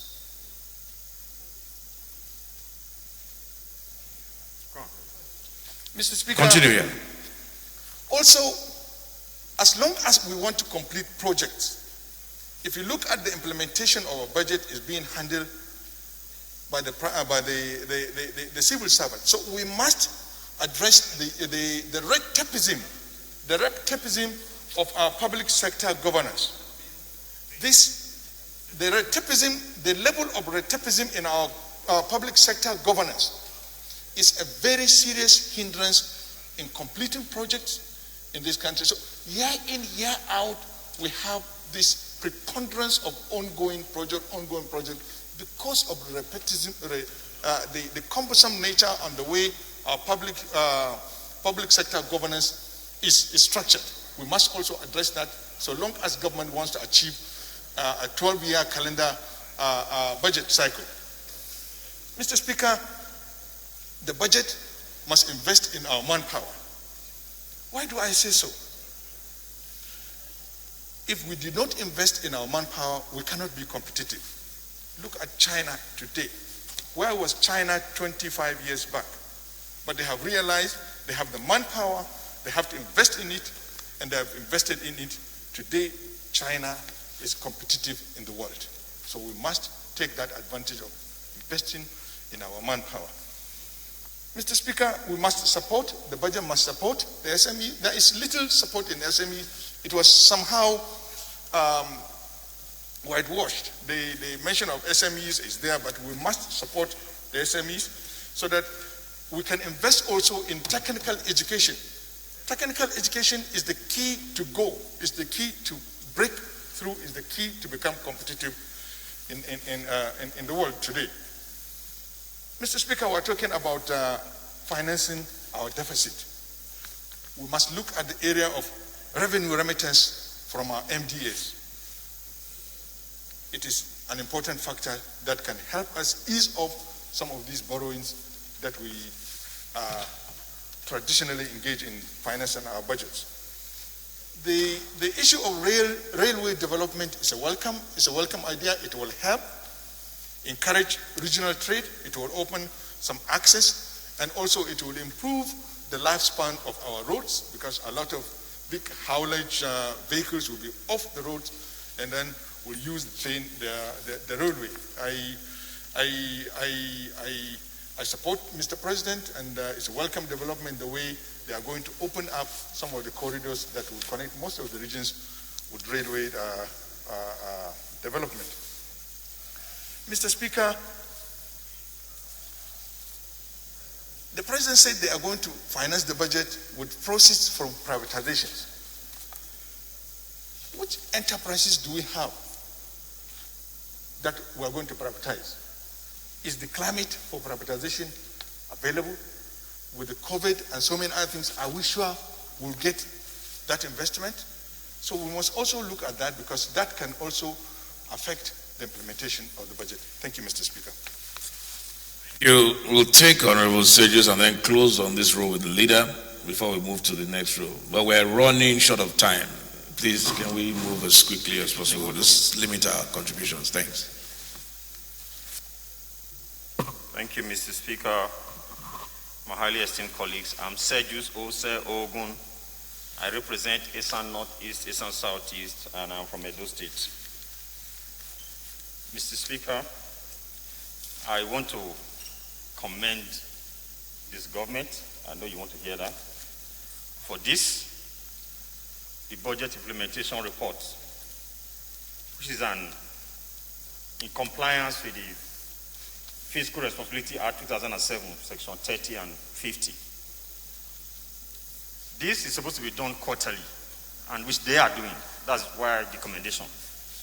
But the onus is on us now, as the National Assembly, having reported this to us I mark everything they have said here, which is basically doing our oversight.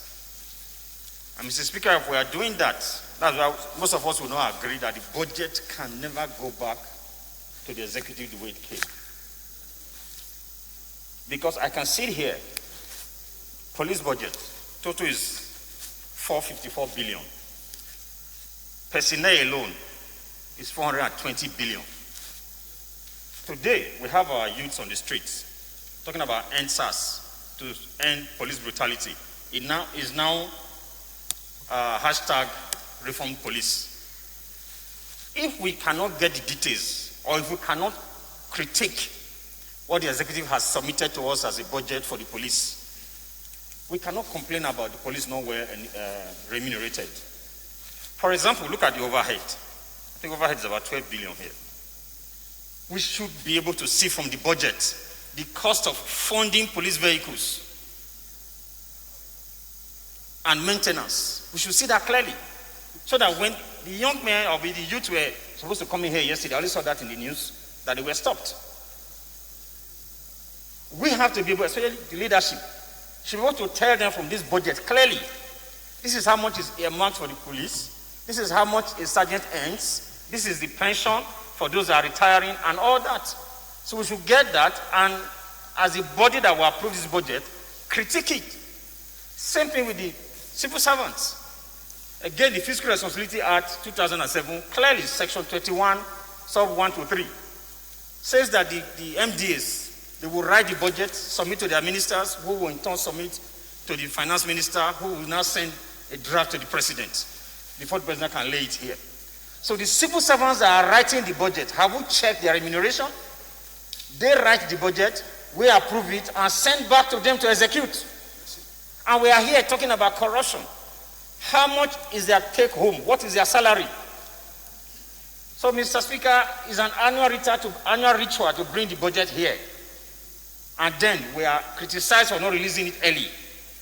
So the mindset now is bring it, and then under 1 month we will send it back.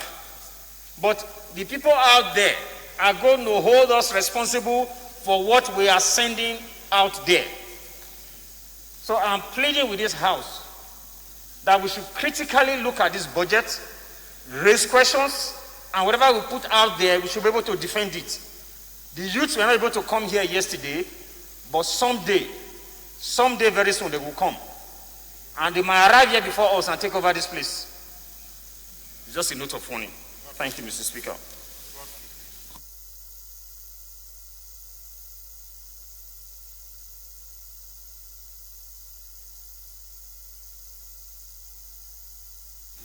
Leader, can you round up for this?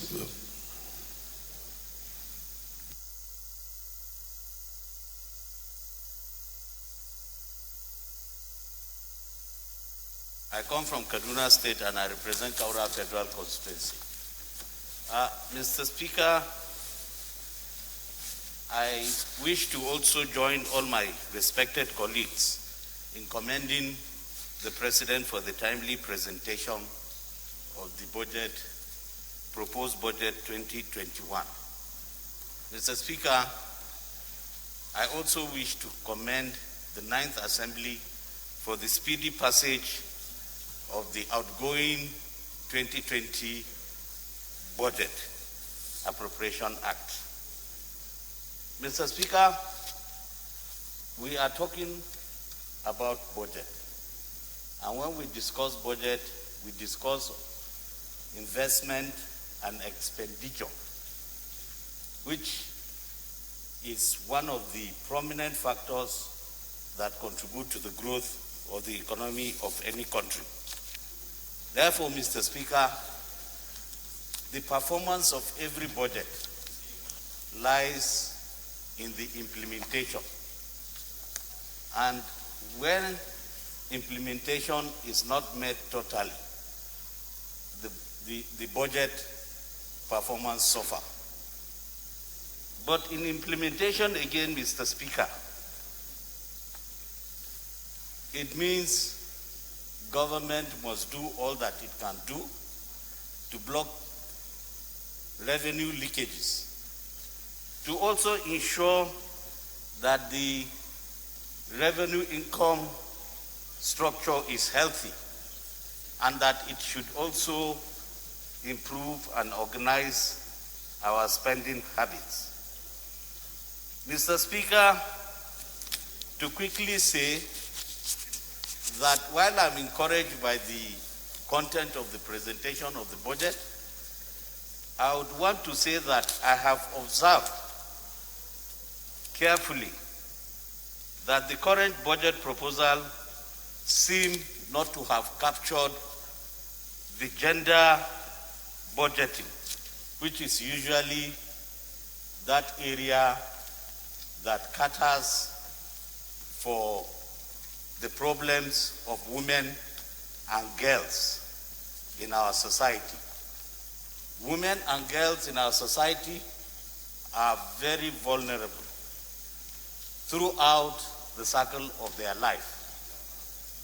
As we all do know, the problem of security that has ravaged the livelihood of all our people, especially the women and girls, where the activities of bandits, the activity of kidnappers who have affected the lives of women and girls violently and have also affected the way they come out of that predicament.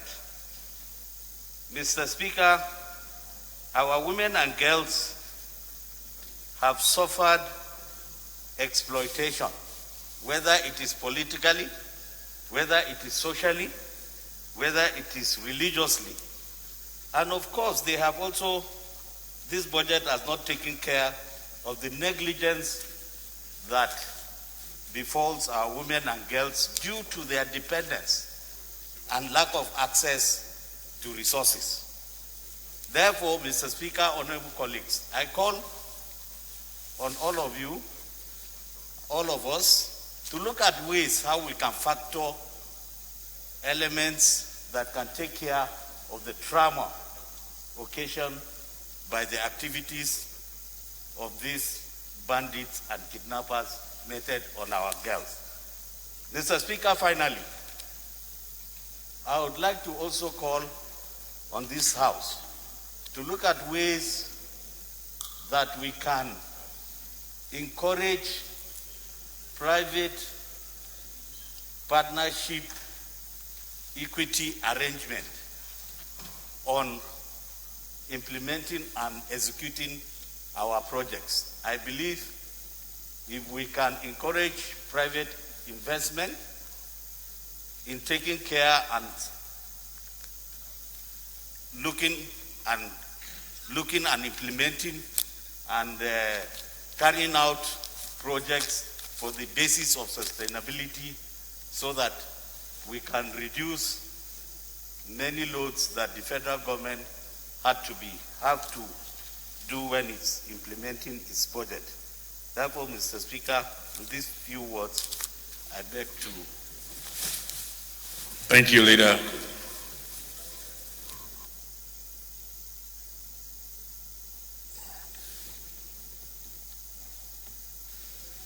Richard.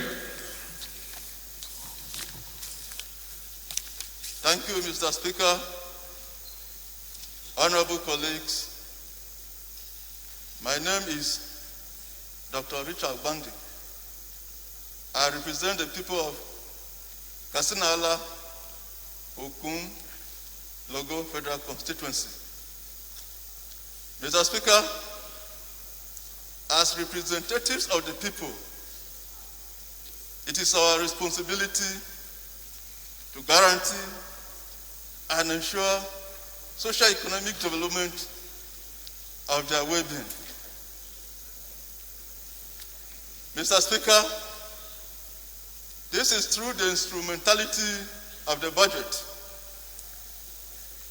It involves appropriation of resources for the development of the critical sector. Mr. Speaker, this entails paying special attention to the minute details of the budget processes, from formulation, implementation, monitoring, evaluation, and feedback. Mr. Speaker, for effective and efficient implementation of the budget, which is the most important facet of any policy, we have to look at the components of the budget. Mr. Speaker, I'm worried because if we look at the recurrent components of the budget, we discover that it is on page 8 of the President's speech. 4.6 trillion is debt recurrent cost. And when you look at the personnel cost and even debt servicing, the implication is that 8.74 trillion is for recurrent expenditure, representing about 74% of the budget. More worrisome, Mr. Speaker, is when you look at the deficit of 5.2 trillion.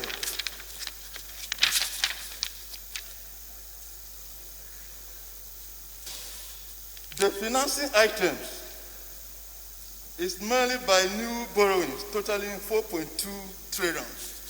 And also the implication is that there will be cash crunch at the capital markets.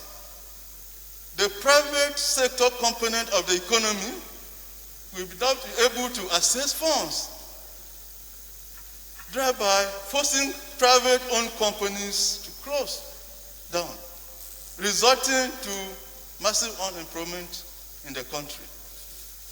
We have to be very, very objective. We have to look at this thing and be very proactive, or else we are sitting on a time bomb. Mr. Speaker, if we look at the other avenues of financing the deficit budget, you look at sales of government assets, surplus proceeds from the government-owned enterprises. But if we look at the 2020 budget and other budgets before this 2021 budget, you discover that it is very, very difficult to meet the appropriated target. So we have to look inward. We have to do the needful to survey the situation. And as one of our colleagues have actually captured in Susinica, the budget is in negation or violation of the Fiscal Policy Act 2007, which is a creation of this National Assembly. So, Mr. Speaker, we have to do the needful. Though I must commend Mr. President for the intervention policies, but it is also incumbent on us to monitor the intervention programs or even projects to reach our farmers who are in the villages and the unemployed youth who are scattered across the country. On that note, I thank you, Mr. Speaker. Thank you. Thank you very much, Dr. Wande.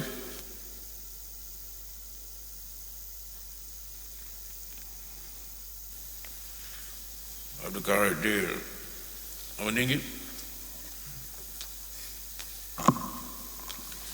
Right Honorable Speaker, respected colleagues, I am Abdullah Saad Abdulkadir, representing Ningiwarji Federal Constituency. Mr. Speaker, my respected colleagues, I am from the new oil-producing state, that is Bauchi State. Mr. Speaker, I would like to start by making an observation, not a critique.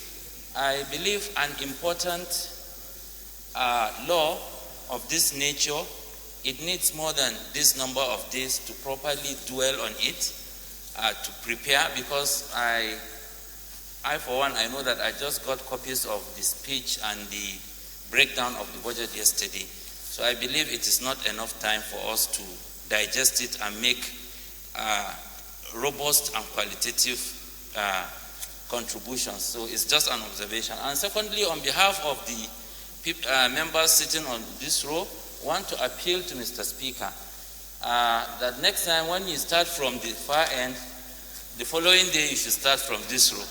Thank you very much, Mr. Speaker. Having said that, I will want so to... I should be thinking of where did I start yesterday, where did I start today?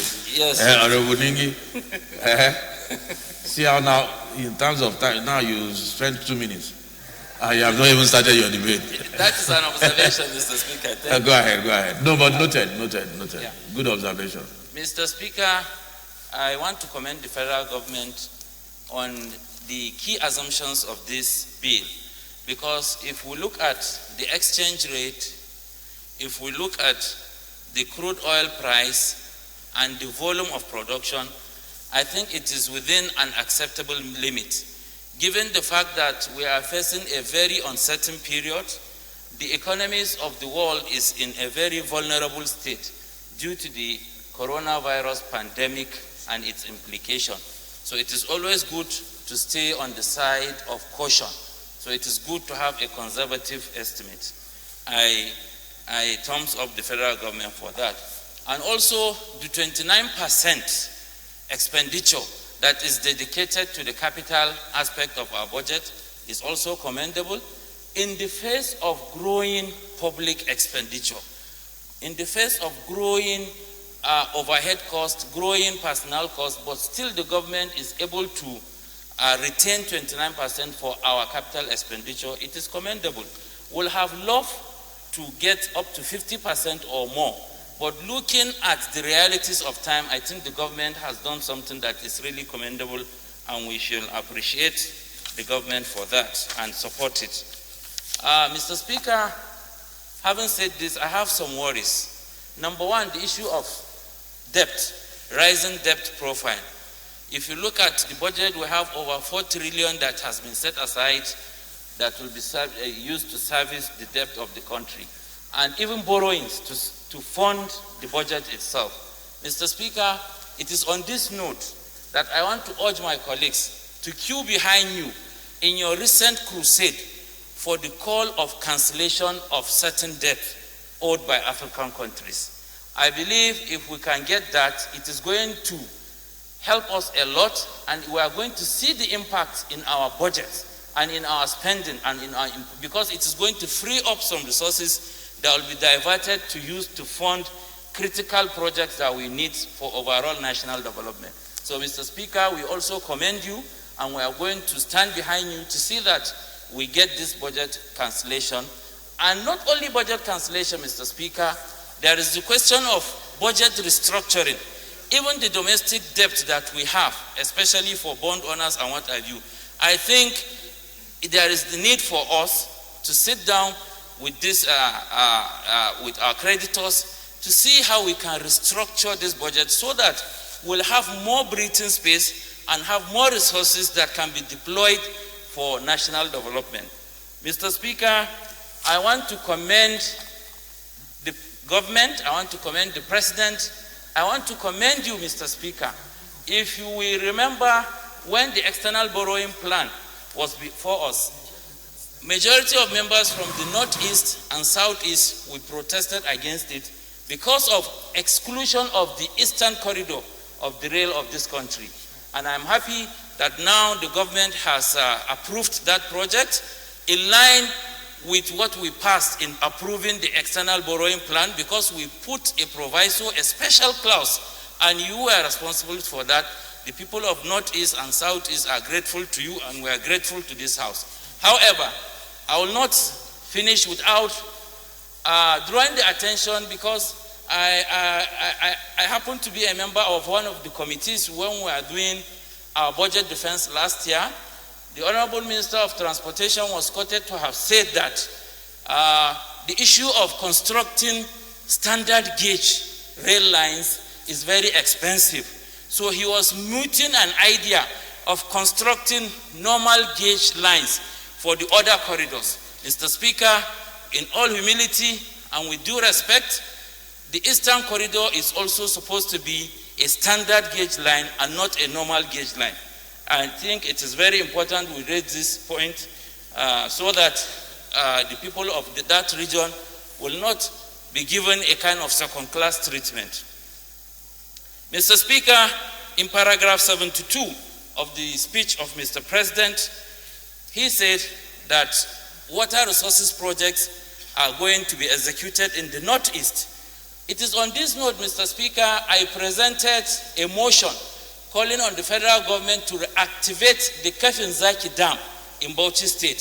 So there couldn't be a better opportunity than now when the federal government has decided to construct irrigation dams in the northeastern part of the country, as encapsulated in the speech of the President through paragraph 72. I want to urge this House to consider provision of adequate funds for the construction of Kefin-Zaki Dam in Bauchi State. If that dam is realized, a lot of things are going to happen to the benefit of this country. There will be job creation, there will be power generation, there will be food security, and what have you. So, Mr. Speaker and Honorable House, I want to urge us to please support this noble project of Kefin-Zaki Dam in Bauchi State. Mr. Speaker, my honorable colleagues, I also want to commend the government. In the light of the coronavirus pandemic, government came up with a lot of interventionist policies. For example, through the central bank, a lot of funds, a lot of money was set aside, and it was granted as a low interest loans to the real sector of the economy. And 9% was the interest rate. In the president's speech, he said the central bank is working towards reducing that interest rate to 5%. That is cutting it down to 5%. I believe this is commendable, but we are still not resting on our arse. We are asking the government to do more, because this source of cheap funds is going to go a long way in cushioning the effect, the harsh effect of the coronavirus pandemic.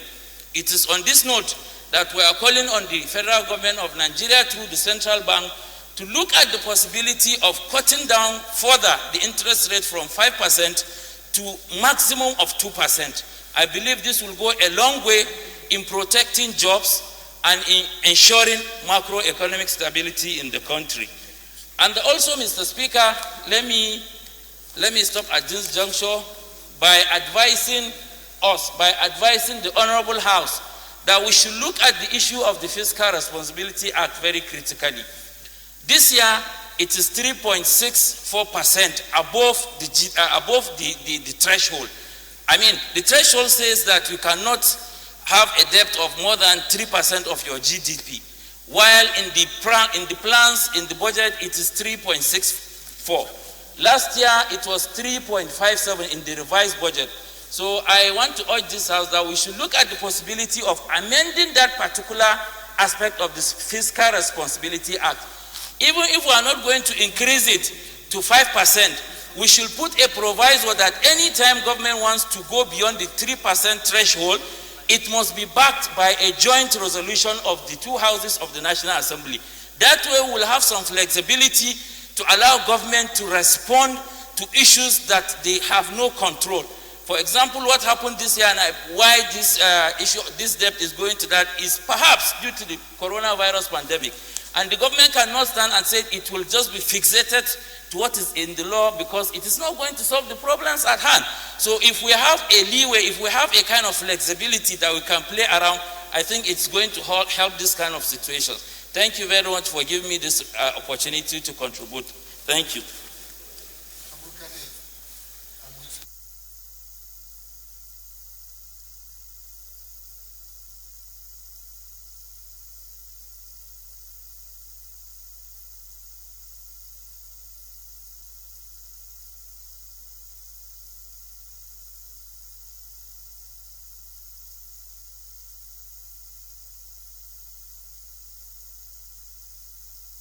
Only taking 5 from that column. So, as we... Honorable Mukhtar.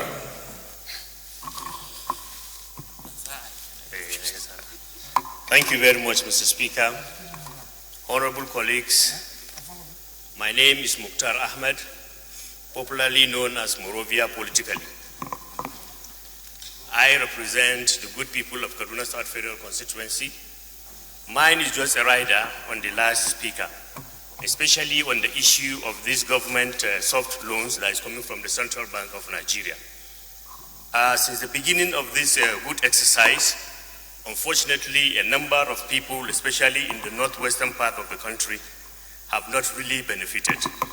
We are happy to hear that the Central Bank of Nigeria is going to introduce in this scheme non-interest banking facilities.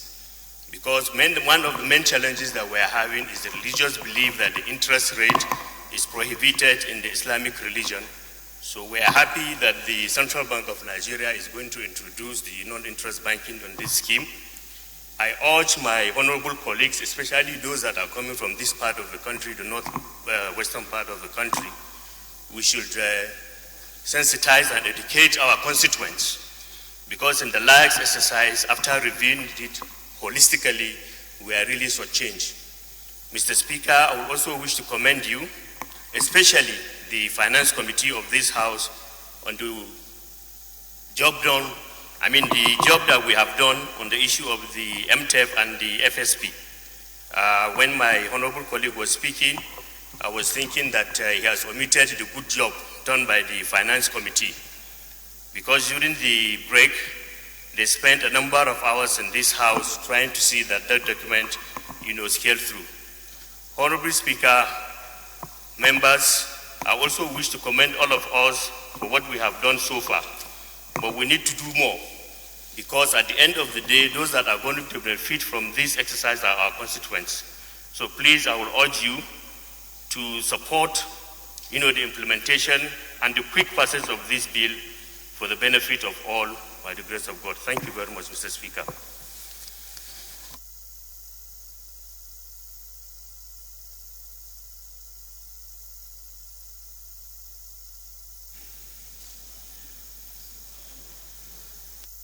Honorable Rashid.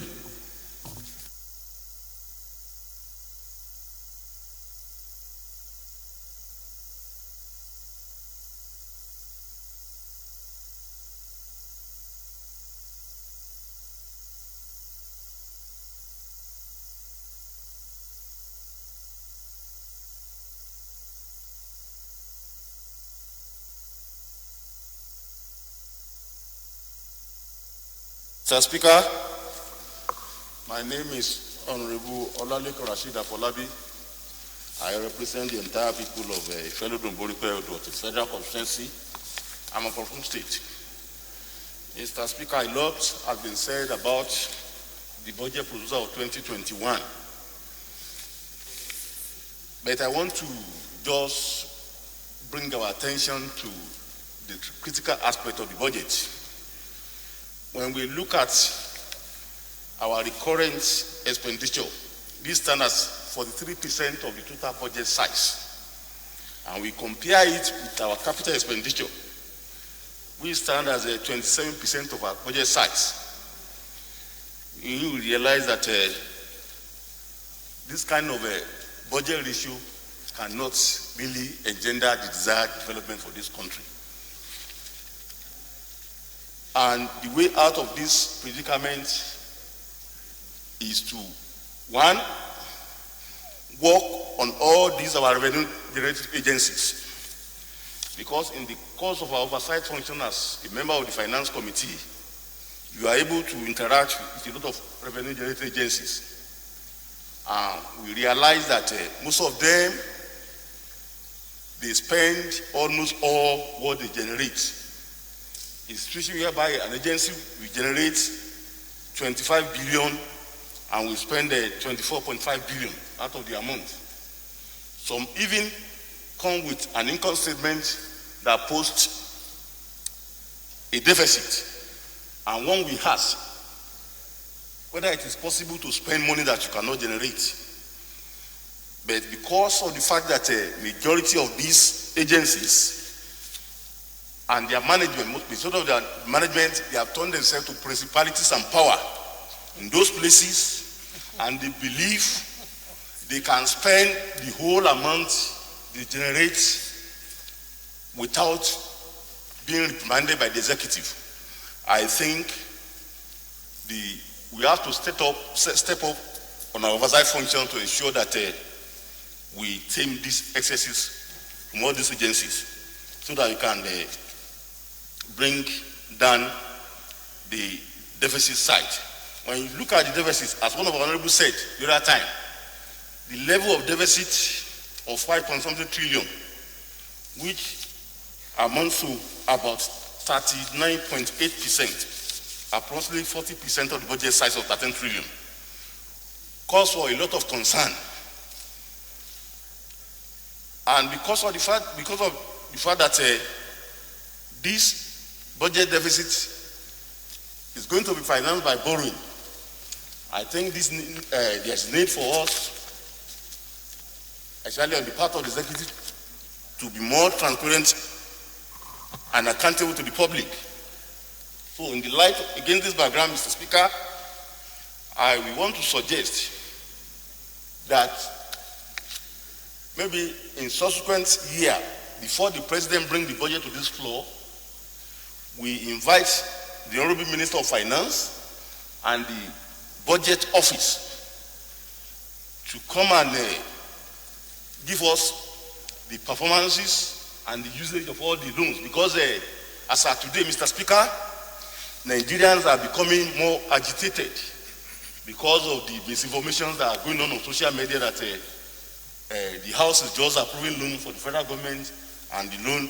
But I know for sure, Mr. Speaker, under your leadership, that the loans that are approved here are done based on patriotism and based on the need to keep the government going. But we need to go further by ensuring that before we consider any subsequent budget, we bring the ministers and the budget office here to come and tell us the performances and the usages and the application of all these loans towards the development of the critical sector of the economy. On this note, Mr. Speaker, I will also want to suggest that it would be better if the executive can change from the approach of top-down method of budgeting to bottom-up, because a situation whereby some people will sit down in Abuja here and decide for what is our need in my own constituency does not go well. For example, Mr. Speaker, there is one abandoned project in my constituency that links my constituency to Ogbomoso in Osun State.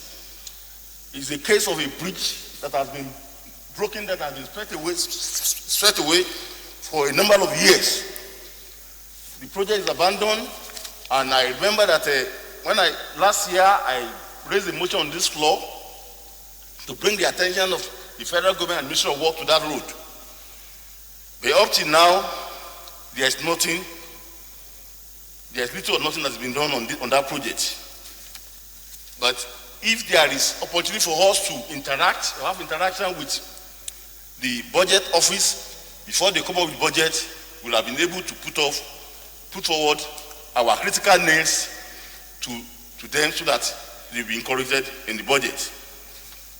On the final note, Mr. Speaker, I want to once again commend Mr. President for bringing the budget to the House for consideration on a timely basis. Thank you, Mr. Speaker. Thank you.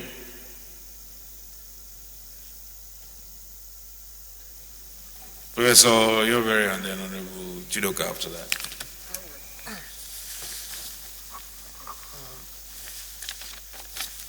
Mr. Speaker, I'm Julius Ihanvere, representing Owa Federal Constituency. I know you have to go somewhere, so I will abridge very seriously my presentation. First, I think the philosophy and ideology that informs budgeting on the executive side needs to be re-engineered a bit. Last year, they talked of a budget of sustaining growth and job creation. When you emphasize growth without development, we know what the consequences usually are. Because development and growth may go together, but you cannot have development if you emphasize only growth. This year, they've come with economic recovery. And in development literature, nobody is talking of economic development anymore, because the best laid economic plans can be destroyed by political instability. And I thought it is important to make that point, that they should re-engineer it in terms of the words have meaning and the signal you give. They should be thinking of comprehensive, holistic development to carry the people along. Mr. Speaker, my colleagues have talked about the cost of governance. They've talked about duplications, waste, the wage bill, and so on. This government once came up to say it wanted to create jobs. I want to stand to say the kind of the jobs that the government is creating is not the kind that will promote growth and development or resilience. These 30,000 naira jobs, after which the person becomes jobless after 3 months, is an embarrassment. So they should begin to think of a discussion on how to empower the private sector, to expand it, to deepen it, to create the jobs. Not through 30,000, 774,000. They sound nice and sexy, but in reality, you take people out of it for 3 months, sometimes they don't even pay them, they become more frustrated, more angry, and desperate in the political system. Finally, Mr. Speaker, my people in one federal constituency are not happy, because the more we do these budgets, annual rituals, the more they fail to see any federal presence. I know there is a state level, there's a local level. The constituency is replete with abandoned federal projects. And we have moved motions on this floor, nothing is happening. We have written letters to ministers that are responsible, nothing is happening. People are dying on the Okene-Opela Road every day. Many prominent persons have been kidnapped there. They did it to Lokoja, jumped Okene-Opela, and then moved towards parts of Edo, did a little there and abandoned the entire project. I think we must begin to take some of these things seriously. I moved a motion here about the Sabo-Sobe Road, the federal road. Nothing is happening. The bridge linking Ondo State to Edo State is a teeny-weeny bridge where a small Volkswagen has to stop for another one to pass. We have talked and talked. There has to be a system by which this House will get the executive to begin to look at projects they have initiated. In my committee, we see a lot of ongoing projects. And where is the continuity? Where is the development? Where is the sensitivity to the people? I want to believe, Mr. Speaker, that if we go back to look at why have previous budgets not performed optimally, we will begin to get the answers to what we should be focusing on to help this country. Because we've been making budgets since the political independence. But what do we have? Unemployment is still rampant. Infrastructure is still bad. Women are still marginalized and oppressed in the system. Our schools are still ramshackle, including federal unity schools. Somebody just briefed me this morning of a federal unity school in Akwa Ibom where they are using pit toilets in 2020. I mean, I can go on and on. So it means there is a fundamental structural problems with budgeting, budget implementation, monitoring and evaluation in the country. And we need to go back there to set a new foundation so that we can reap the benefits that Mr. President so badly wants. I want to thank you, Mr. Speaker. Thank you, Prof. You spoke very passionately about and raised a lot of issues, including the issue of Edo State. But I think your debate underscores what I was saying earlier, that budgeting is about revenue. We can't escape it. Each state, and the constitution is designed in such a way that each state has somebody in the cabinet, a minister.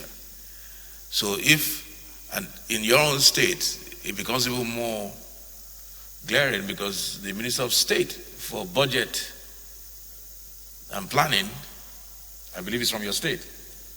So you can understand that if your state is in short change, like as you put it in terms of urban project, it's not because that minister does not love your state. He does. I even know him personally. He does. He has a passion for your state and its development. So if we have this problem, it means that he's handicapped because he has to look at the revenue stream as well. And there has to be even an equitable distribution of resources of the government. But you are very passionate, and I understand, and I'm sure many other states too are in the same situation. So we just have to figure out a way, like you rightly said, a way to budget in a way that we're not even going to have abandoned projects, and everybody's happy. Thanks for the contribution. Honorable Chidoka. Thank you, Right Honorable Speaker, honorable colleagues. My name is Obinna Chidoka, representing Idemili North, Idemili South Federal Constituency of Anambra State.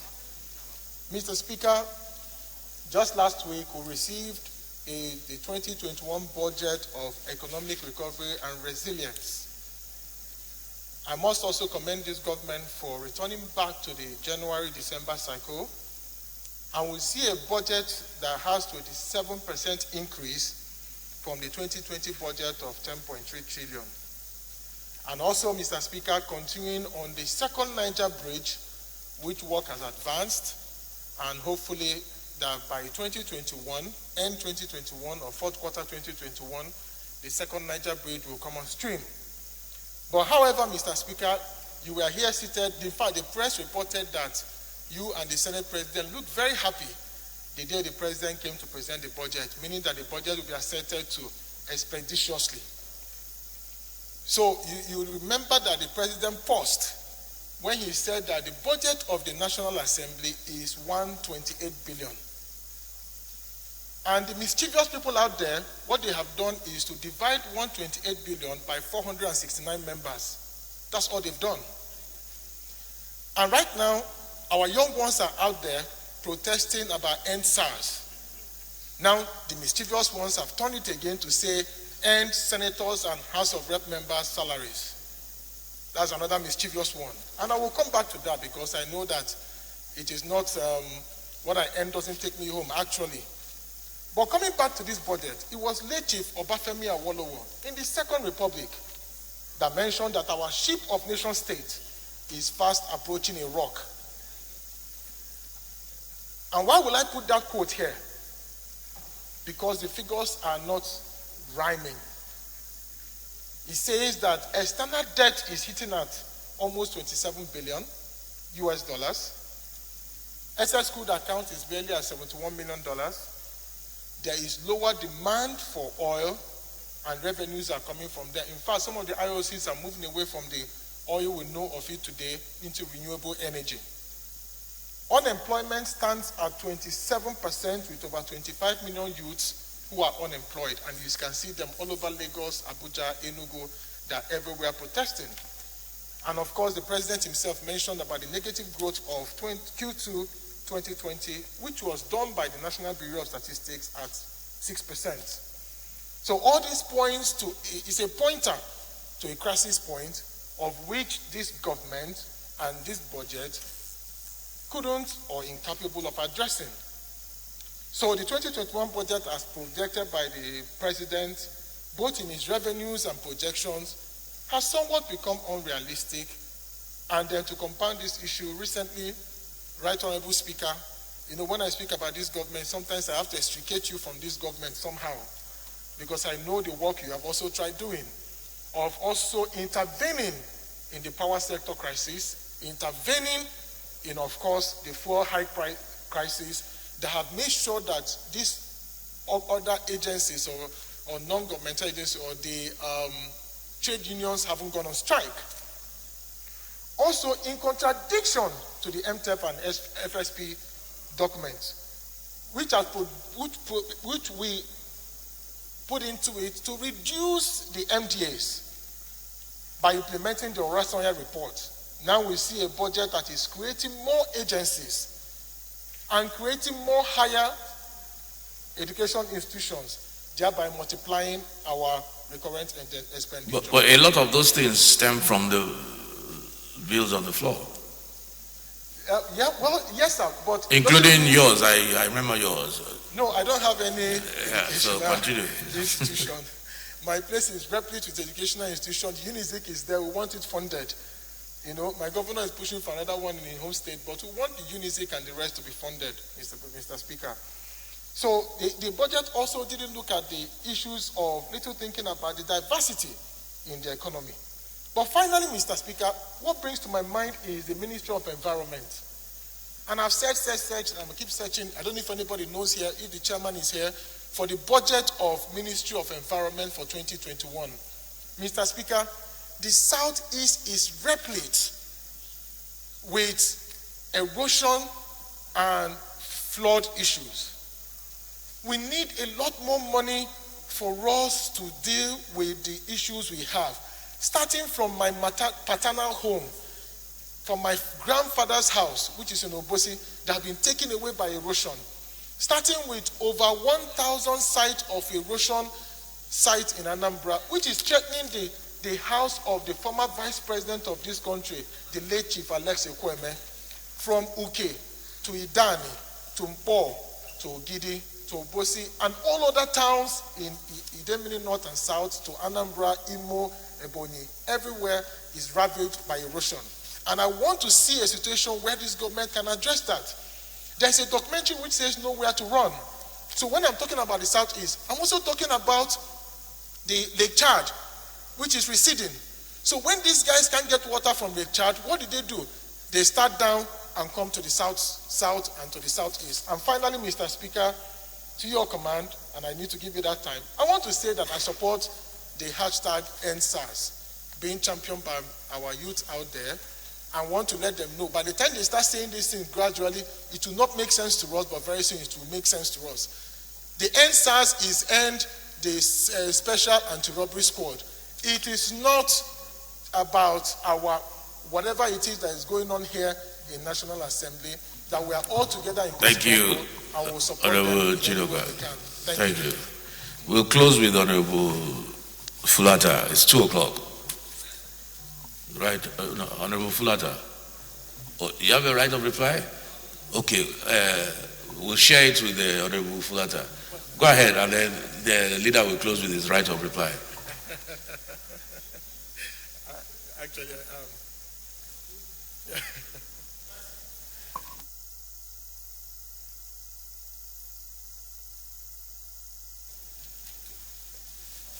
Thank you, Mr. Speaker. Honorable colleagues, my name is Bakar Samflata. I represent Berniwa Krika Sama Buri Federal Constituency, Mr. Speaker. I'm from Jigawa State. Mr. Speaker, Budget 2021 is premised on certain assumptions, one of which is the official exchange rate. Official exchange rate. You spoke without this, and you are asking me to.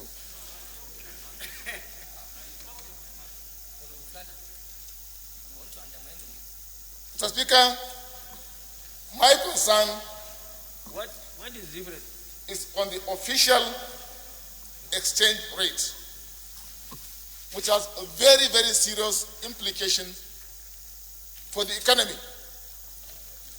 The gap between the official and the parallel market exchange rate is so huge.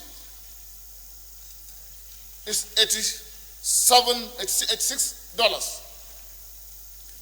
Such that, for example, if you have your way to officially buy $1 million from the central bank without doing anything, you can comfortably get 86 million naira free. Now, this type of problem has the capacity to completely distort the economy. It is normal for you to work and get money, but it's not normal for you to get money for not doing anything. This is completely voodoo economics. Mr. Speaker, honorable colleagues, last week, someone was arrested at the airport with over 5,000 ATM cards. He was bound for Dubai. The trend is to take a lot of ATM cards to Dubai, to go there, use the Naira to get dollars at the official rate, and bring the same dollar to Nigeria and sell. This has the capacity to completely distort the Nigerian economy and create unnecessary inflation. When you have huge amount of money chasing very few goods. And therefore, this is a serious problem in this budget, and there is a need for the state, for the government to check this real problem. The lacuna is too much, and it has to be checked. Thank you, Mr. Speaker. Thank you, Honorable Fulata. Leader, light of reply, so that we can adjourn till Tuesday. Thank you, Right Honorable Speaker. My distinguished honorable members, Alhassan Ado Dogwa is my name. Right Honorable Speaker, I represent the good people of Dogwa, Chudungwada Federal Constituency. Honorable members, I'm from Kano State.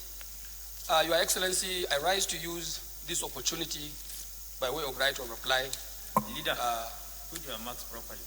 Mr. Speaker, in this case, not to join any issue with any member in the course of the discussions of this important document before the House of Representatives. Not because there is none, but I want to believe in the course of our discussions of this very important document, which is an Appropriation Act, great number of members, virtually every person that spoke on the floor, to the best of my understanding, has done justice to this document.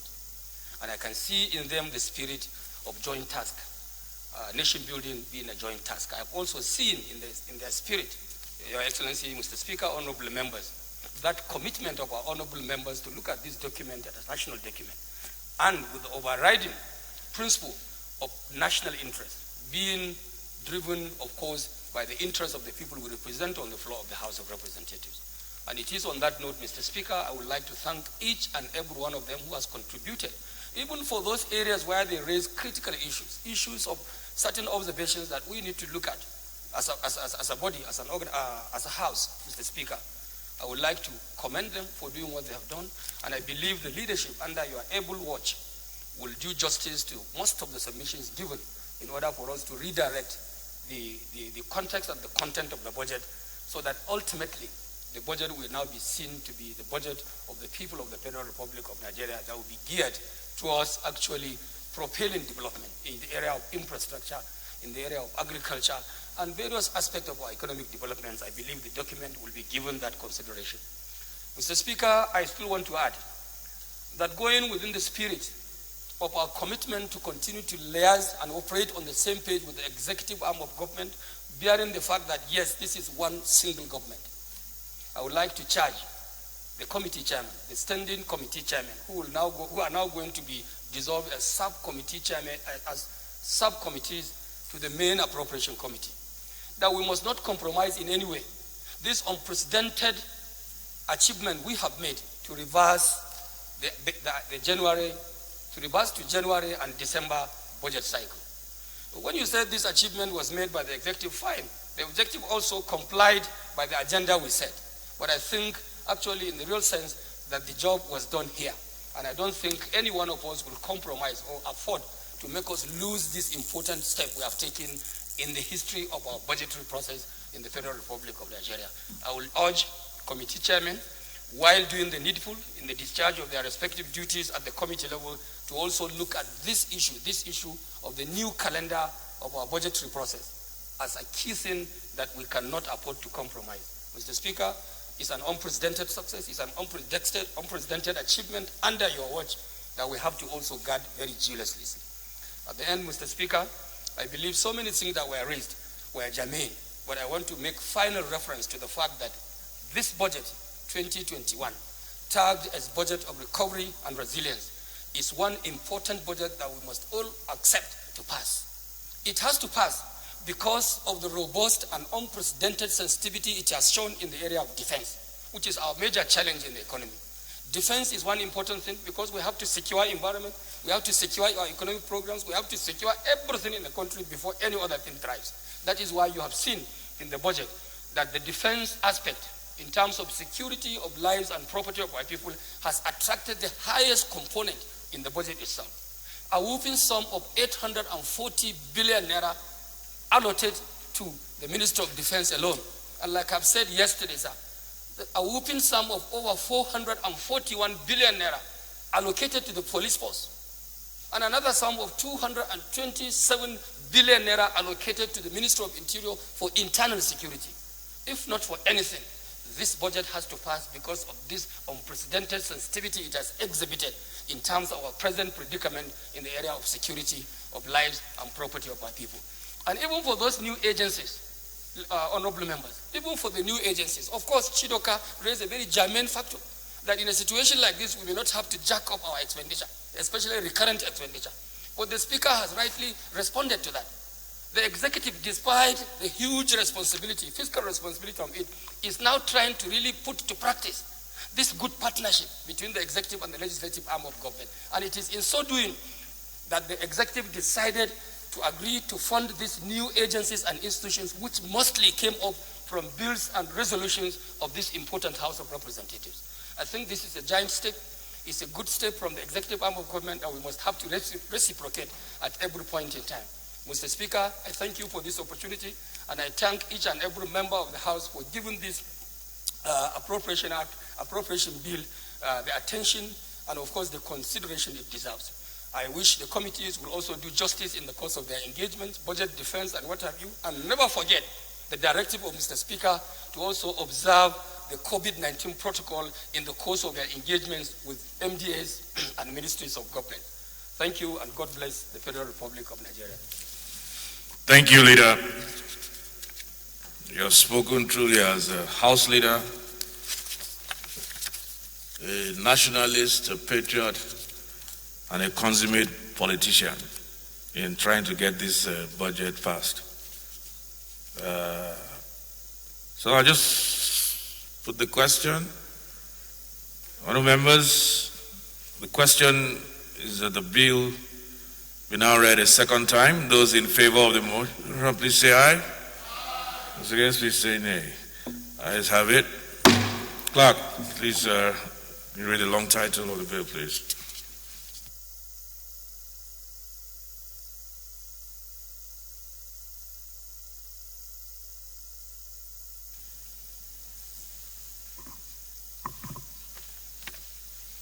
Honorable Speaker, honorable members, a bill for an act to authorize the issue from the Consolidated Revenue Fund of the Federation, the total sum of 13,82,420,568,233 naira only, of which 484,488,471,203 naira only is for statutory transfers, 3,344,380,000,000 only is for debt service, 5,709,870,132,888 naira only is for recurring non-debt expenditure, while the sum of 3,603,959,070 naira only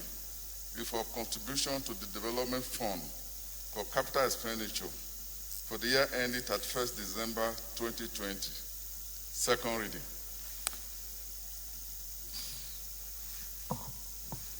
Okay, with the standing committees standing as subcommittees within the appropriation committee. This bill is referred to the Committee on Appropriation.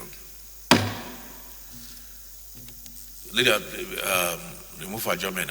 Please, Honorable Mongono, the Leader of the House, please, you have to join me very quickly with the NBA. They're waiting in the office, NBA, so we can continue to look into solutions to what is going on with the police. Leader, Tuesday. Thank you, Right Honorable Speaker. Once again, Honorable Ado Dogwa is my name.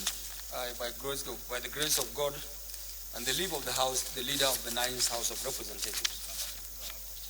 Your Excellency, Honorable Members, I rise to move that this House do adjourn to Tuesday next week, 11 a.m. Mr. Speaker, Honorable Members, I so move. Thank you. Honorable colleagues, please, can you please spread the word for those who may have forgotten? We are not sitting tomorrow because of the Constitutional Review Committee that is being inaugurated. That will be at 10 o'clock, I believe. Yes, I think it's here. 10 o'clock at the hearing room 2.8, 0.28, I think. So please let us all be there. This is a very, very important exercise that we are about to start. The review of the Constitution. 10 o'clock tomorrow, inauguration. Thank you. Second to Leader.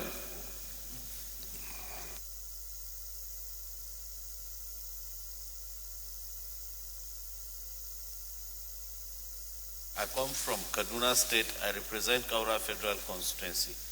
Mr. Speaker, honorable colleagues, I rise to second the motion that the House do adjourn until Tuesday next week, 10 o'clock. I so second. Those in support, please say aye. Those against, please say nay. Ayes have it.